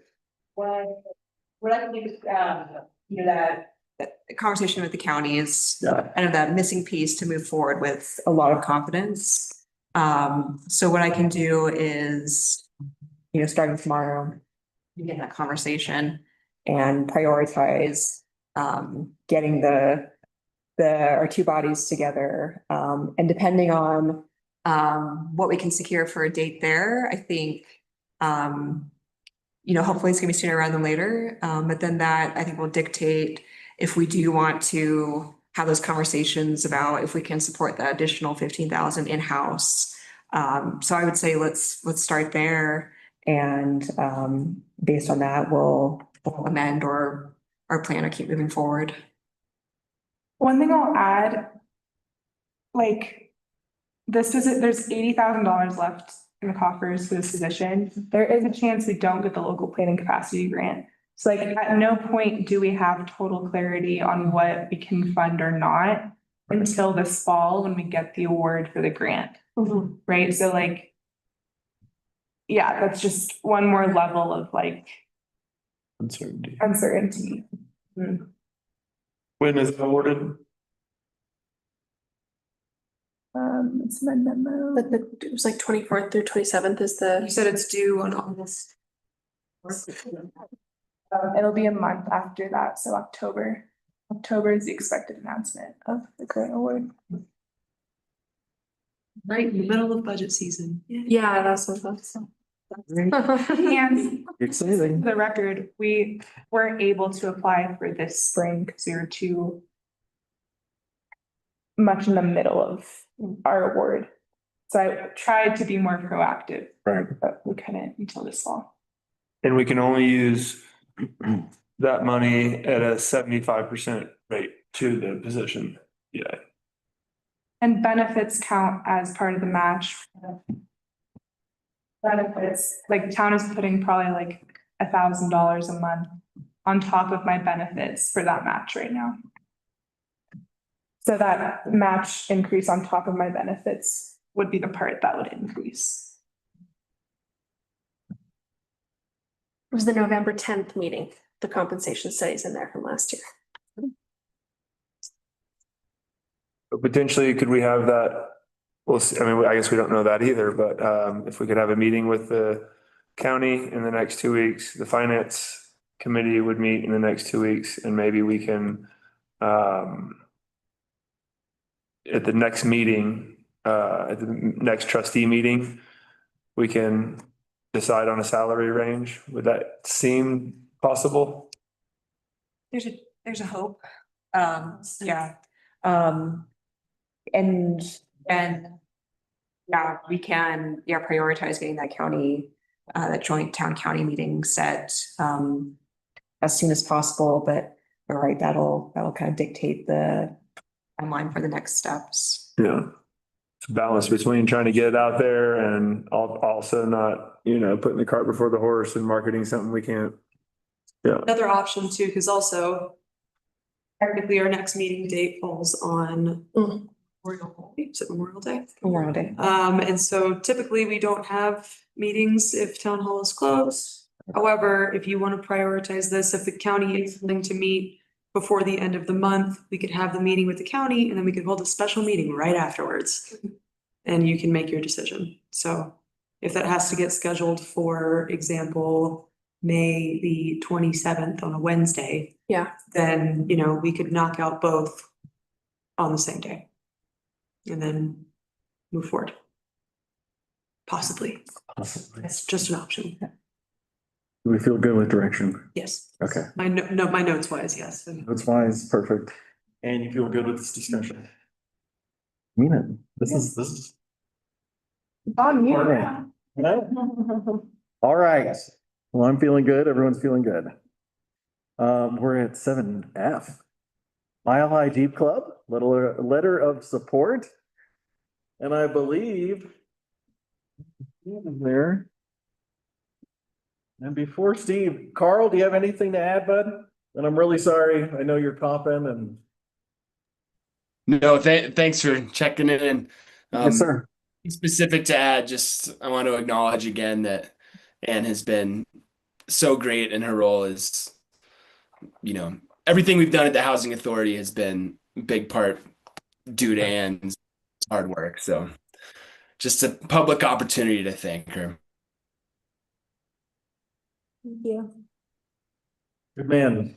All right, Steve, you're up. Excellent. Yep. So for the Mile High Jeep Club, they reached out about trying to hold their annual event here. I have not been present for it. I've asked some folks, and in general have had a good sort of response. And so just this letter of support would be something that Jeff, who's organizing this event for them, would then take to his sort of board and higher ups.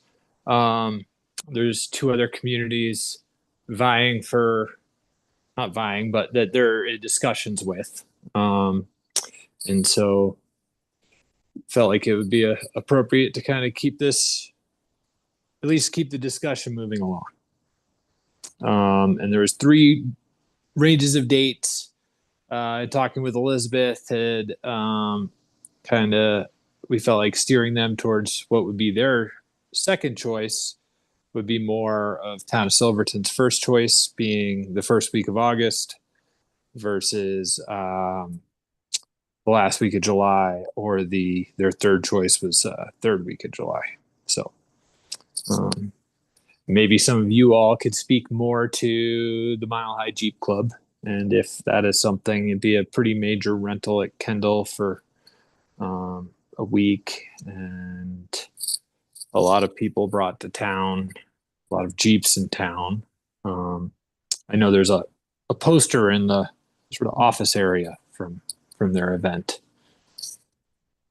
Or I haven't heard anything about a parade, but I'd imagine that could be organized. And I will say, as I was digging through some old files and trying to learn about this group, I did find some documents from, I believe, when they were here in 2014. And they did, on the ground improvement work at Kendall, like they chipped in for ice rink improvements. So it does seem as if this group is pretty intent on at least some level of giving back to the community. Yes, and that kind of inspired me to, wow, seems like a good opportunity for. Steve, have these folks asked for any concessions? Concessions, in what manner? As far as any freebies or us providing any discounts? They have not. They Okay. did speak to, in the past, they have done in-kind types of agreements. And then their statement was, in the end, it's all the same as far as the amount of dollars. So nothing jumps to mind as far as some sort of barter system, which I definitely like that avenue, and it's there. And they didn't have any proposals, but would, think to that, and then would run that through, say, you all are FPR committee. Perfect. Thank you, sir. Yeah. All right. Any discussion? I asked earlier, Steve, they've already submitted an event plan and you've already had like discussions with them about how they'd operate? Because it's the opposite of how we normally do it. Of like, we usually, sorry, go ahead. Not an event plan, but just looking for trying to block out the dates. And actually he was hoping to get 2026, and I forget when,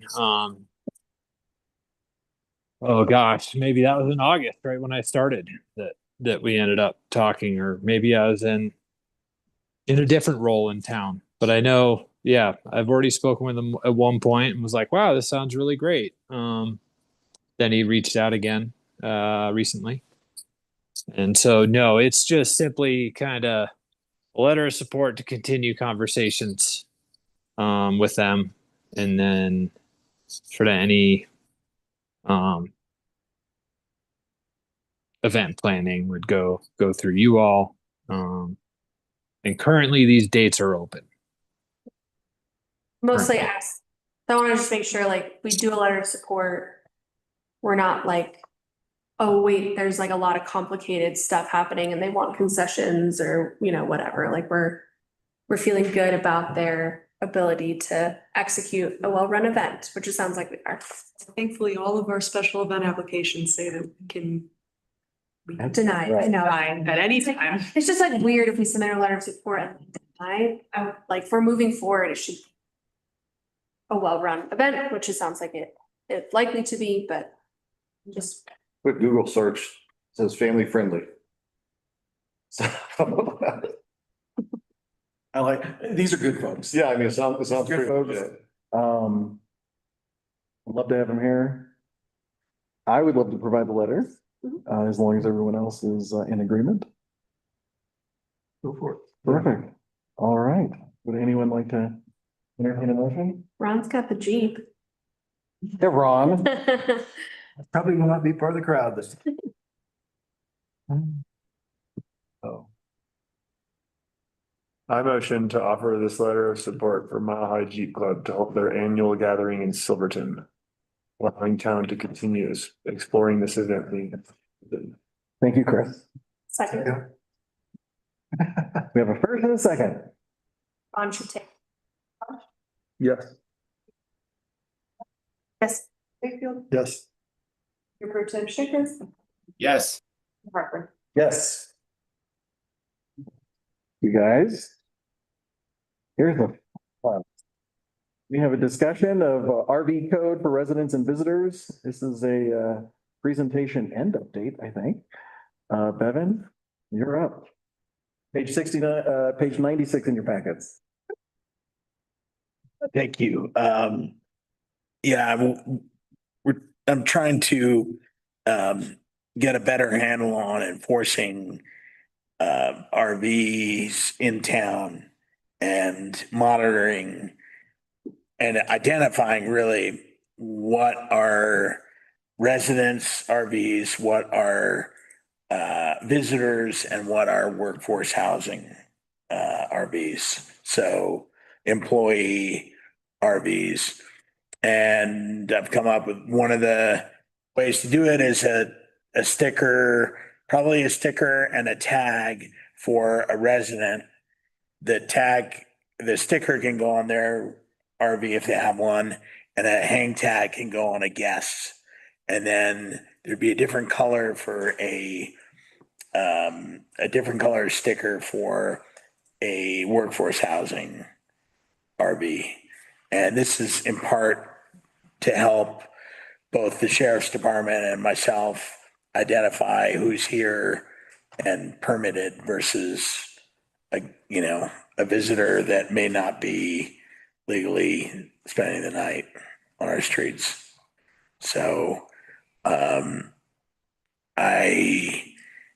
I'd like to professionalize a little bit more by having some kind of identifiable sticker other than a sheet of paper that is a permit receipt, really. So I'm open to suggestions. I get pressure, certainly valid from the sheriff's department to help identify who is here legally or staying in approved places.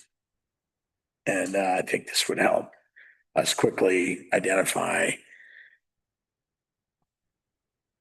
Any thoughts? Yeah, I think I know this goes back at least 2 years. Yeah, it was like old P&O committee. This was that's what it was. The personnel and ordinance. And it was a very lengthy, I want to say 2.5 hour, almost 3 hour meeting, which is a terrific meeting. Very informative for all of us, where it even spawned a little road trip around town through all of our beautiful alleyways. Seeing who had trailers, who had pull behinds, fifth wheels, everything. Because at that time, 2 years ago, maybe 3 years ago now, they were everywhere. And we had discussed color coding, window tags, mirror hangers and whatnot, and a fee schedule.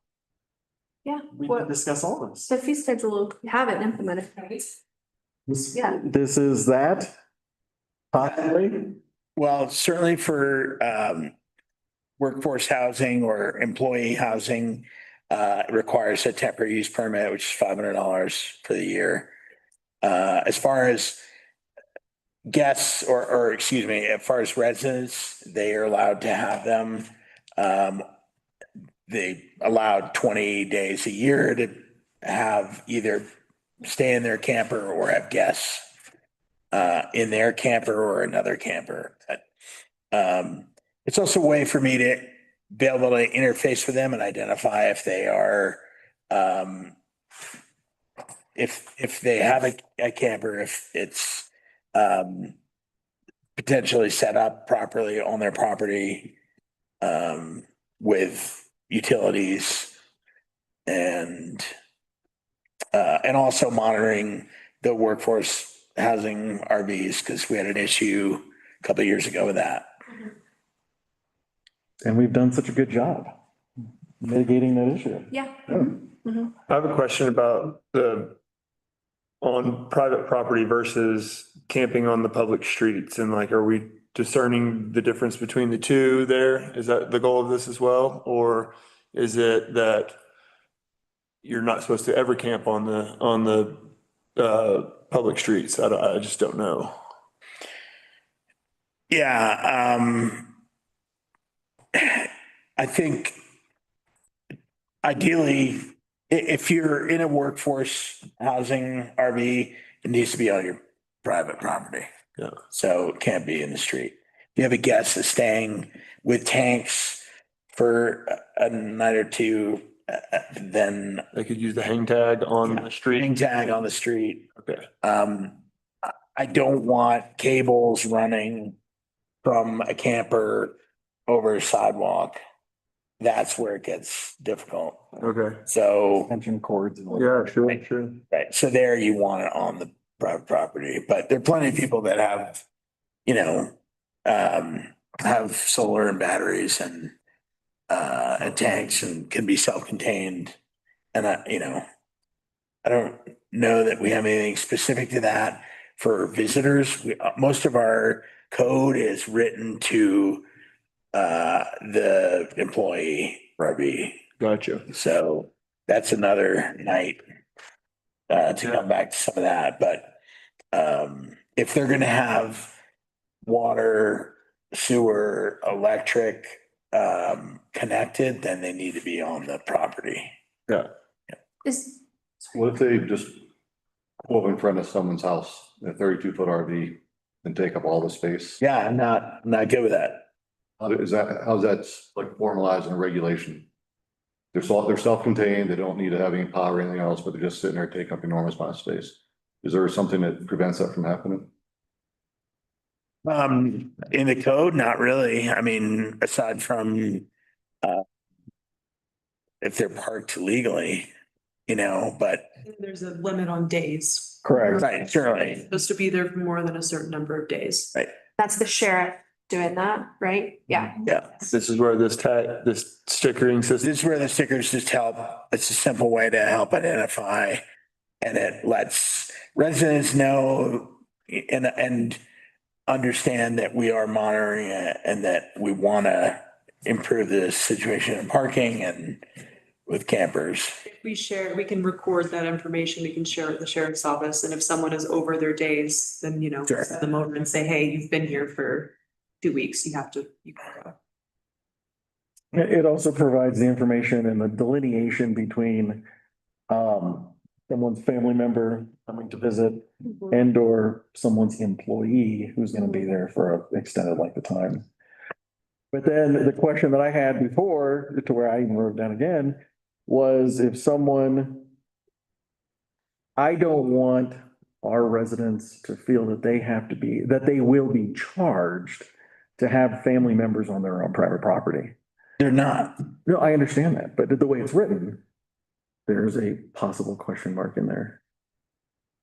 The only charge is to employee housing, campers, but I definitely respect that. And I think, I think I want to, if anything, kind of encourage and educate people on the availability of it. Sometimes it's reminding them about generators and things that we don't allow. And noise ordinances and. Yeah. 7 and 7 and. Yeah, and hey, we have a company that'll come and pump your tank if you want, and you don't want to move it from your location. So things like that just a more positive interface than just kind of being overwhelmed and not be able to manage it. Do you have any sense of the occupancy over? Is it fully occupied? Is an option to keep the RVs out of town over there? A little more, out of the streets, the main streets. You mean at Kendall? Camping over there, that area. We require permits for camping at Kendall. How often is that used though? Occupied versus people in the streets?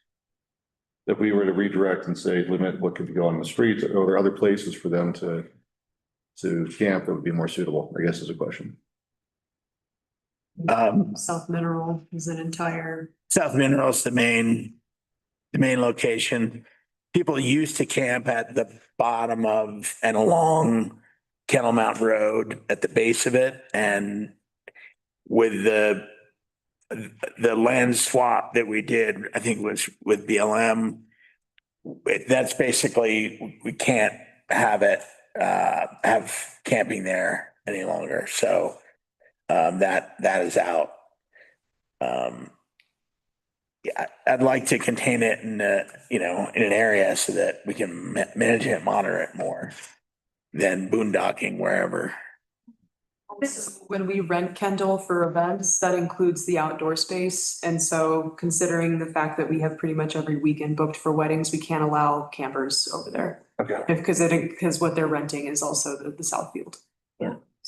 Is the problem, like, is the problem we're trying to solve here the delineation between employee housing and just over 20-day campers? Or is the problem we're trying to solve delineation of like people camping on the streets that we need to move on, like More of that. the latter? Yeah, I'm in full support of employees and Yeah. and residents and their guests, but I do want to identify if it's, because that's the quick identification is, okay, they're not a resident, they're not a guest, and they're not an employee. Then what are they doing and how long are they here? And that's, and I'd like to encourage them to utilize the campgrounds that we have, the RV parks. I mean, At this point, they can do that for 20 days?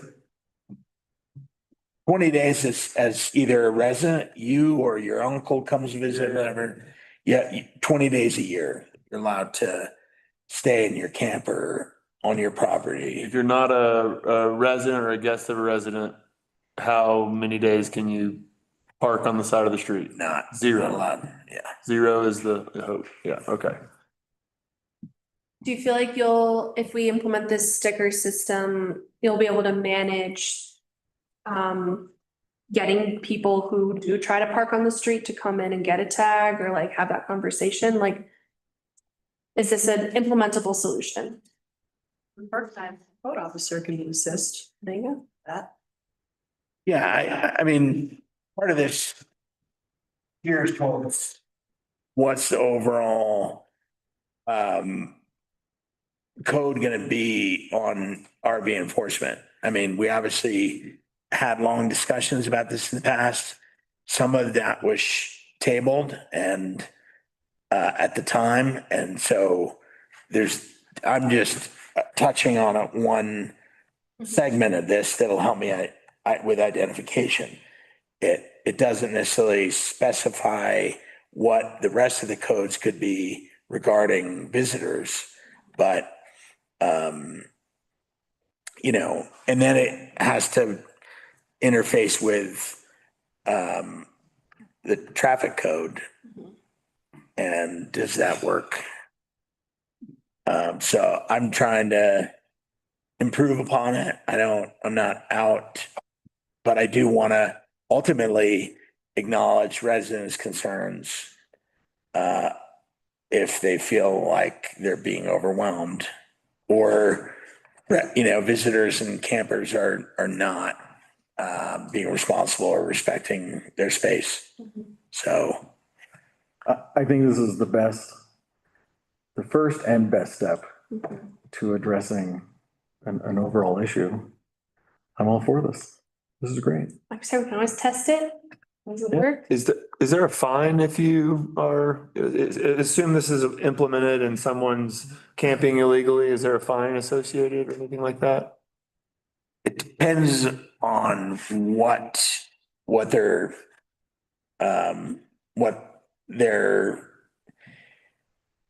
they're breaking, in essence, or code. So if it's a sheriff order, the fine may be different than what I give them. If it's a parking, it's usually $25. Yeah. If it's more abusive, it could be, I can max out at $300 for a summons. Yeah, I'm just I guess that, to me, that's where the, enforcement really comes down to someone not just like moving to the next spot or, continuing to be a nuisance or whatever. So, and then. Which we've had in the past. Yeah. So. With the sheriff's office, I think the most common ones that we would get from them are being parked in a crosswalk because some of our crosswalks are hard to identify on Blair Street. And so that's $25, or being parked in front of a fire hydrant, which lots of people tend to do, because apparently in other places you can park in front of fire hydrants. So I've been told many times, that's $50, but, you know, yeah, his code violations can go up to 300, but typically the tickets that the sheriff's office are writing are 100 or less. So in theory, we probably collect more than enough to cover for the cost of the stickers and things. Like the cost is like relatively minimal. Yeah. It's like- Yeah, for stickers or tags, that's. Yeah, it's max about $500, depending upon how many we get for, and that could last, 5 years more. So Have we provided you with adequate direction? always. Lost as I am. Perfect. All right. Let's move forward. Let's move on. Discussion, item number B, proposal for San Juan Historical Society water rights. John Zarkis, fire away, sir. Hopefully the fire is not away. Yes. Yes. So this is actually something I've been working on since last fall with the San Juan County Historical Society. Coming up here, knowing our two sources of water, and we got a third in there that's it's in the meeting, in the agenda memo, is Galvin, but Galvin only delivers max output about 60 gallons a minute. So not a huge amount of water. This is the stuff that keeps me up at night with a dry year as we're facing fire and the potential that we have some risk on losing one of the drainages to fire. If that was to happen, that's not just a 2-week thing, it's 2 years plus. So that was kind of the driver for me starting, because it's like, we need another water source and we need it in a location where that potential is pretty low. And so in a lot of talks with Mitch, of course, I know a lot more than I should sometimes. Back when there was mining operations here in Silverton, the mill has a lot of rights. 2.3, it's actually 2.39 cubic feet, which translates into about 1,000 gallons a minute. It's a lot of water. Right now, as it is just a tour, they don't use all that water. So I approached and started, lack of better terms, negotiating a proposal for 1 cubic foot, those rights. 1 cubic foot, depends on how you do the math. And I just put 448 gallons per minute. It's actually 449 point something if you do all the math.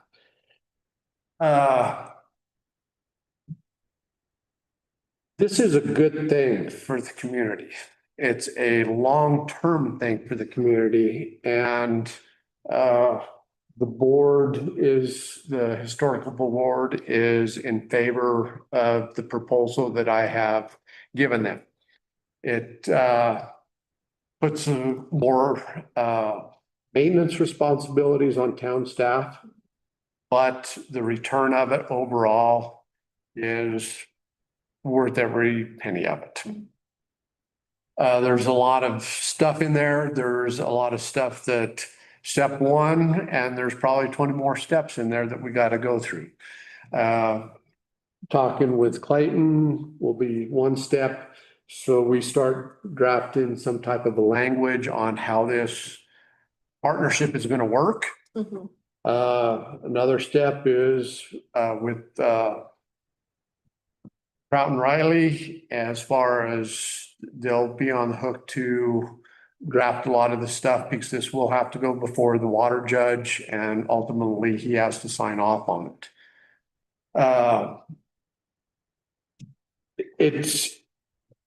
It helps both parties, and I want to say that because for the town's secure future of water, and it really helps the historical society with some needed maintenance that has been deferred.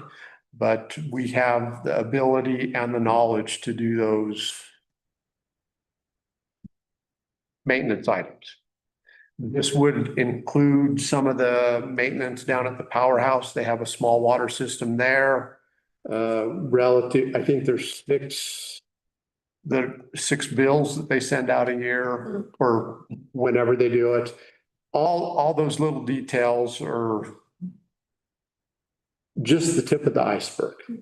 But I wanted to finally, so to speak, let the cat out of the bag and talk to you guys about it so that you know some of the things that I've been working on and how the negotiations, I don't know how else to term it, have went and building those relationships and where it'll benefit both. So. Perfect. Is one enough or?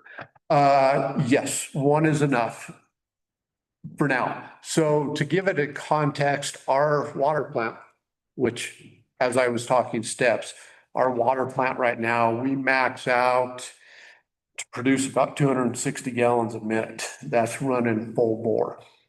So down the road, we will have to upgrade that.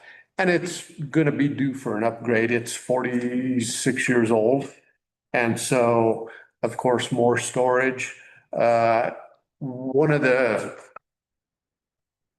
ideas of this coming off of the Rasta intake and all that is I can get water from the mill site up at the top where the old ore bin was, around the hill and dump it into our Boulder Creek intake.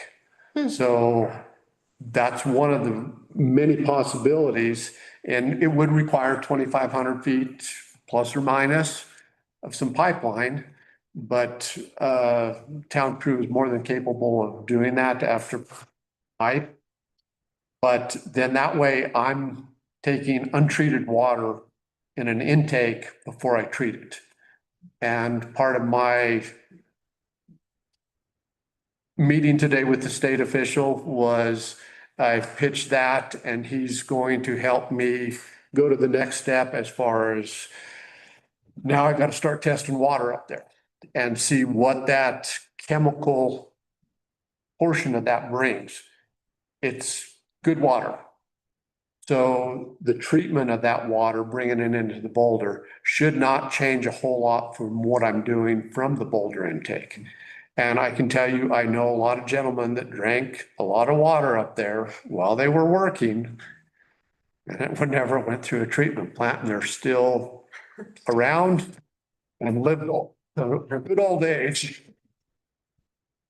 What if, there was like a commercial meeting, I have no idea what this is one, but say, for instance, the mountain, snowmaking or something like this, is this have any, thoughts on that option, or?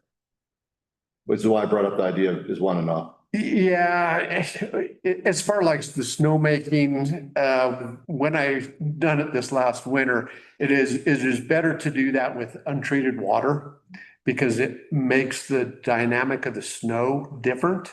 So that was why I went to the river, and we have those rights in the river. But the rights in the river, that water is way different chemistry wise to try and treat. Yeah. So this is why it's twofold. It's good water, and I'm at a whole nother basin source. So if there is a fire, God forbid that we don't have any issues on the Bear Creek, but the Rasta side, there's limited trees. So if something happened up there, got that secondary water through. Keep pushing on this a little bit. Is there a downside to the Historic Society in an extreme case, just doing everything? Town staff time, maybe like on all the maintenance. Town staff time would probably be the only part of it. Some of that staff time is going to be plowing in the winter time, plowing open the road for them. We've got the equipment. The staff time doesn't amount to 20 hours a week. Certain times of the year, it might be heavy one week, but if you look at the whole picture, it's really minuscule for staff time, but that would be the only potential downside. There would be maybe something that, there would be a clause, if this circumstance comes up and we want to request more than one, we'd like to go back to negotiate this and so forth. We could look at that. Believe me, I'm happy with one. I'm really happy with one. But, that doesn't mean that way in the future, maybe way beyond me, that this isn't revisited. But I think for what we're looking at right today, it's a good win for both us and the Historical Society on the trade-off, so. I think because of the capacity at the treatment facility and the lack of augmentation up there, that, this, as John was just saying, this one cubic foot satisfies and beyond our capacity and need at the moment. I just think every time John, you present, I'm like, I'm so glad you're here. Every single time. So I guess this is incredible work that you've done, both negotiating and thinking through all these little details of what we would need to do. I was probably the only thing that came up for me was the budget implications of just like knowing what that is before we really get into budget planning season so that we can be super ready for that number. And that's gonna be piece here and a piece there and a piece here. I think I know Elizabeth sent out a meeting request for utility committee. Instead of doing a lot of it in here, Yeah. we're gonna go on a field trip. Because this would be some of the work up at the Arasta intake structure. And I don't know how many people already witnessed it. You might go up there and like, that's not much, but guess what? Those old mill and mine guys, they done a pretty good job back in the day. And, we budget for it a piece at a time. And we can make it work. Is this like this year budget or are we like on a 5-year timeline? This is gonna be probably as far as like the intake and some of those facilities, you're probably looking more like a 5-year plan. Depending on how fast we can draft some language contract, however that looks like. And then even going to the water lawyers and going to the water judge. That's shorter term, but that shorter term meaning might take still 6 months to do. But it's a step in the right direction. So. And I do think it's important to note kind of the spirit with which the Historical Society, has come to the table, and being willing to talk with us about this. Because there could be a price tag associated with this. There could be a very large price tag associated with this. And they, very much see the benefit for town, the benefit for community, benefit the growth. So just want to acknowledge that. Oh, wow. This seems like a win-win. Absolutely. A really big shout out to them. This is, and when we get a little further along in the process, I want to really acknowledge their cooperation for this project. All right. Thanks, John. Water is good. Water is great. Gives life. What you need is a direction, right? Do you feel like you had direction? Do we need to formally give direction? Proceed. All right. Wait, do we need a motion? Do we need a motion to Okay. provide direction? Or are you feeling good about this? I feel good about it, if you guys feel good about it. So you are so directed. Thank you. It's very easy. And then committee reports, we only have one. The SJDA 2026 Annual Business Summit. Elizabeth, tell us all about it. Technically a committee, but I just thought that it was a Oh, big thing that happened in the last couple of weeks. So. At the end of April was the third annual, I believe, Silverton Business Summit. And the theme was camaraderie, collaboration, really great turnout. I think the community was, really happy to welcome Clark Anderson back from Community Builders to facilitate, did a wonderful job. And yeah, some really great panel discussions, with nonprofits and business owners, forecasting conditions going into the busy season, and common and unique problems that businesses in town are facing. So, and I think the takeaway going into again, the busy season was just a sense of kind of cautious optimism. Casually optimistic. It was a lot of fun. Yeah. I urge everyone next year to attend. So it's good. I saw Sarah Moore on Zoom earlier, and also shout out Sarah. Yes. She's gone now, but sounds like she did an excellent job organizing, and Ian for helping coach and guide her. Just a terrific job. Great. Well, we're coming towards the end of the evening. Any additional questions, comments, future agenda items anyone would like to discuss? Come on, Ron. Don't disappoint me. Bring up bump outs. There he is. Talk bump outs. Ron, did you watch the housing authority meeting too last week? Okay, I tried to ask questions that I thought you might ask. In a bad way, because they're good questions, like you always come with a list, but I was curious if you'd watched, if you had any questions after that. So maybe on the next housing authority meeting. I'll send you the recording. Yeah, it was really informative.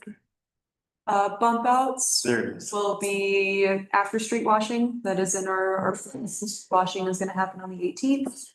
We do bump outs after the 31st of May because Iron Horse also needs all of the barricades for their event. So after the 31st, eligible for bump outs. It's a special use. Special use, 500? Is it under special use? think so. Yes, ma'am. Oh, it's an outdoor dining. Outdoor dining permit, thank you, which is 500. We just need a diagram of what you need, how many bump outs you need. And then after the 31st, businesses can schedule their either pickup or drop off of said barricades. I still have safety issues with our bump outs, and I have issues with our town's liability with those. If someone drives through one of those and hits a customer, how liable is the town? That is a good question. Well, That sounds like a Mr. Clayton question. Does sound like a great question. We have talked about requiring businesses to build out their own bump outs in the past and not providing town barricades anymore. So that people would build out bump outs similar to what like Durango does. And I think that would be wise for the town of Silverton to consider that. seems like every year we talk about it a little bit too late. Because at this point, I've already had people come and pay for their bump outs, so I can't really. I mean, I guess we could refund them, but. I think I'll plug Sarah Moore with Salem Development Association. Bump outs have been something that she's been considering for a long time. And the partnership with Colorado Main Street could be a good option, but any upgrade to a bump out is extremely expensive. We looked at it in the past, it's where would we store these bump outs that are upgraded? So this conversation has sort of happened, but on the it hasn't ever been presented, but I would encourage you to reach out to Sarah with Salem Development. Yeah, I'd rather reach out to the attorney. Both. And lo and behold, there he is. Yeah, magically appeared. Do you need the question again, Clayton? Bless you. No, I heard the question. I've been paying attention to the discussion. I don't think the town is any more liable than it would be if there was someone who drove onto a sidewalk and hit someone, or someone who drove through the front of the store and hit someone.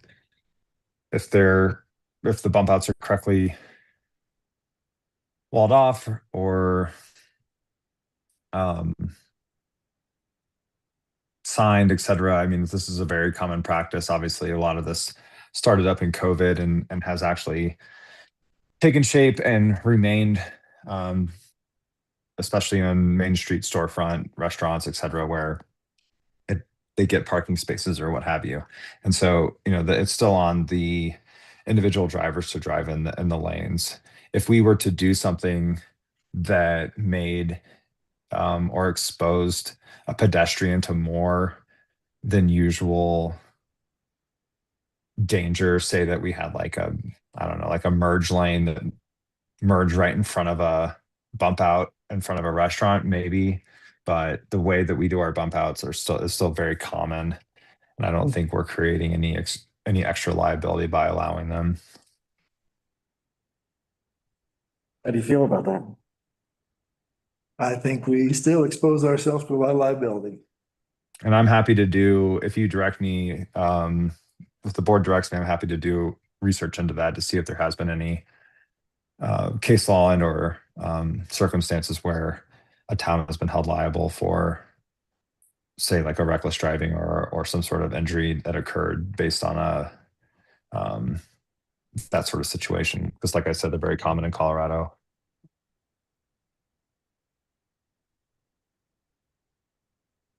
Somewhere in our archives, 2021, we did a full extensive deep dive into this. Top Boat did. And it was to build the type of bump outs that are more safe, I guess. For example, what Durango has down there, it was very cost prohibitive, and this was the best option for our community. Does that help? Is there a sort of standard for our type of community, like a liability position? A great question. There's gotta be other communities out there like us that may have already dealt with this, and there's a policy that has to be, in place to cover this.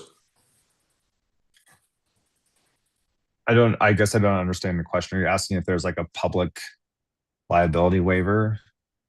Or a waiver, is there something that the town would have to purchase to ensure that we're covered? In this specific circumstance? No, not that I'm aware of. All of our insurance covers our facilities, basically, but it's not gonna cover public right of way, to my knowledge. Don't the businesses have to list the town as additionally insured? Yes. Yeah. Yeah. That should answer it. Yeah, and Good question. a little bit too late to decide right now that we're not gonna allow it this year, but I do think that it's worth looking into revising. And maybe looking into a Main Street grant to build out, safer, more sturdy options, but again, we still face the problem of where are we gonna put them in the winter? So we don't really have anywhere to store them. Yeah. Unless they can be, totally taken. Big. Have they identified that the bump out sand Durango can tolerate a car slamming into them? And I'd email the clerk and ask them. Actually, I can reach out to the whole clerk list of all of the clerks in Colorado and ask them what their outdoor dining programs look like and what their liability is, and I can reach out and ask. That's usually. Here goes. Wind this baby up. yeah, I mean, I definitely want to know that to justify the cost of it. And I've seen some where they're raised, and that could be beneficial, but if they give you a false sense of security, that's not helpful either. So. Well, I'll ask the other clerks. Okay, thank you. Okay. All right, Chris. I just, it's been brought to my attention that there's interest in having some sort of town and county, like a Christmas party or a get together, kind of informal, something that used to happen in the past. And I just thought I'd put it out there that, you know, maybe we explore that. I don't have to talk more about it now or anything, but, Look, every year. We can do it in July. Good in July. Yeah. You know, Yeah. we already do it. Do a beautiful potluck. Okay, great. I bring shrimp every year, Yeah, I guess we. freshly farmed from our river. So we can see about a joint. yeah, the conversation was around a Christmas party that used to happen. So that's, I just figured I'd make note of that. We did a Thanksgiving, like potluck one year too. Bah humbug. I think we usually do a Thanksgiving. Yeah. I think Dan usually puts on a Thanksgiving one. The chamber. Oh, yeah. Yep. Well, I had 2 items and I think in all these years, I've never had a single one. And I'll make it really quick. The first one was a request from several businesses to have additional trash receptacles out on Green Street in high traffic areas. I know that was something that we had discussed a while back, and I just wanted to look into that again. And then the other one was to discuss the possibility and status of the rehabilitation of the gazebo in Memorial Park. Parks and Rec is already on. They are. Steve, I know you're there. He's not. But good job, Steve. About that today. Thumbs up, buddy. All right, yeah, those are my 2. Anybody else? There he is. Big smile on his face. It's on the radar. There's many things that have more critical items inside that are also on the radar. And we certainly have it on the list. Yep. Okay. May I ask where on the list? So I can provide a better answer. Oh, yeah. Good. But when asked, I can provide a good answer. If you have to think that long. I sent an email out about that today. Yeah, you did. Wait till you see that Kendall Rec Center. Yeah. And yeah, it's in the mid-tier level, which would mean good chance of being addressed this summer, provided there's funding for such things. Yeah. So how's that? Does that You're on the finance committee. What a deal. Yeah. Well, give thank you you for the update. enough information for those that are gonna reapproach you? All right. Thank you, sir. All right. Perfect. Yeah. All right. We're at the very, very end. Guys, I've kept you way too long.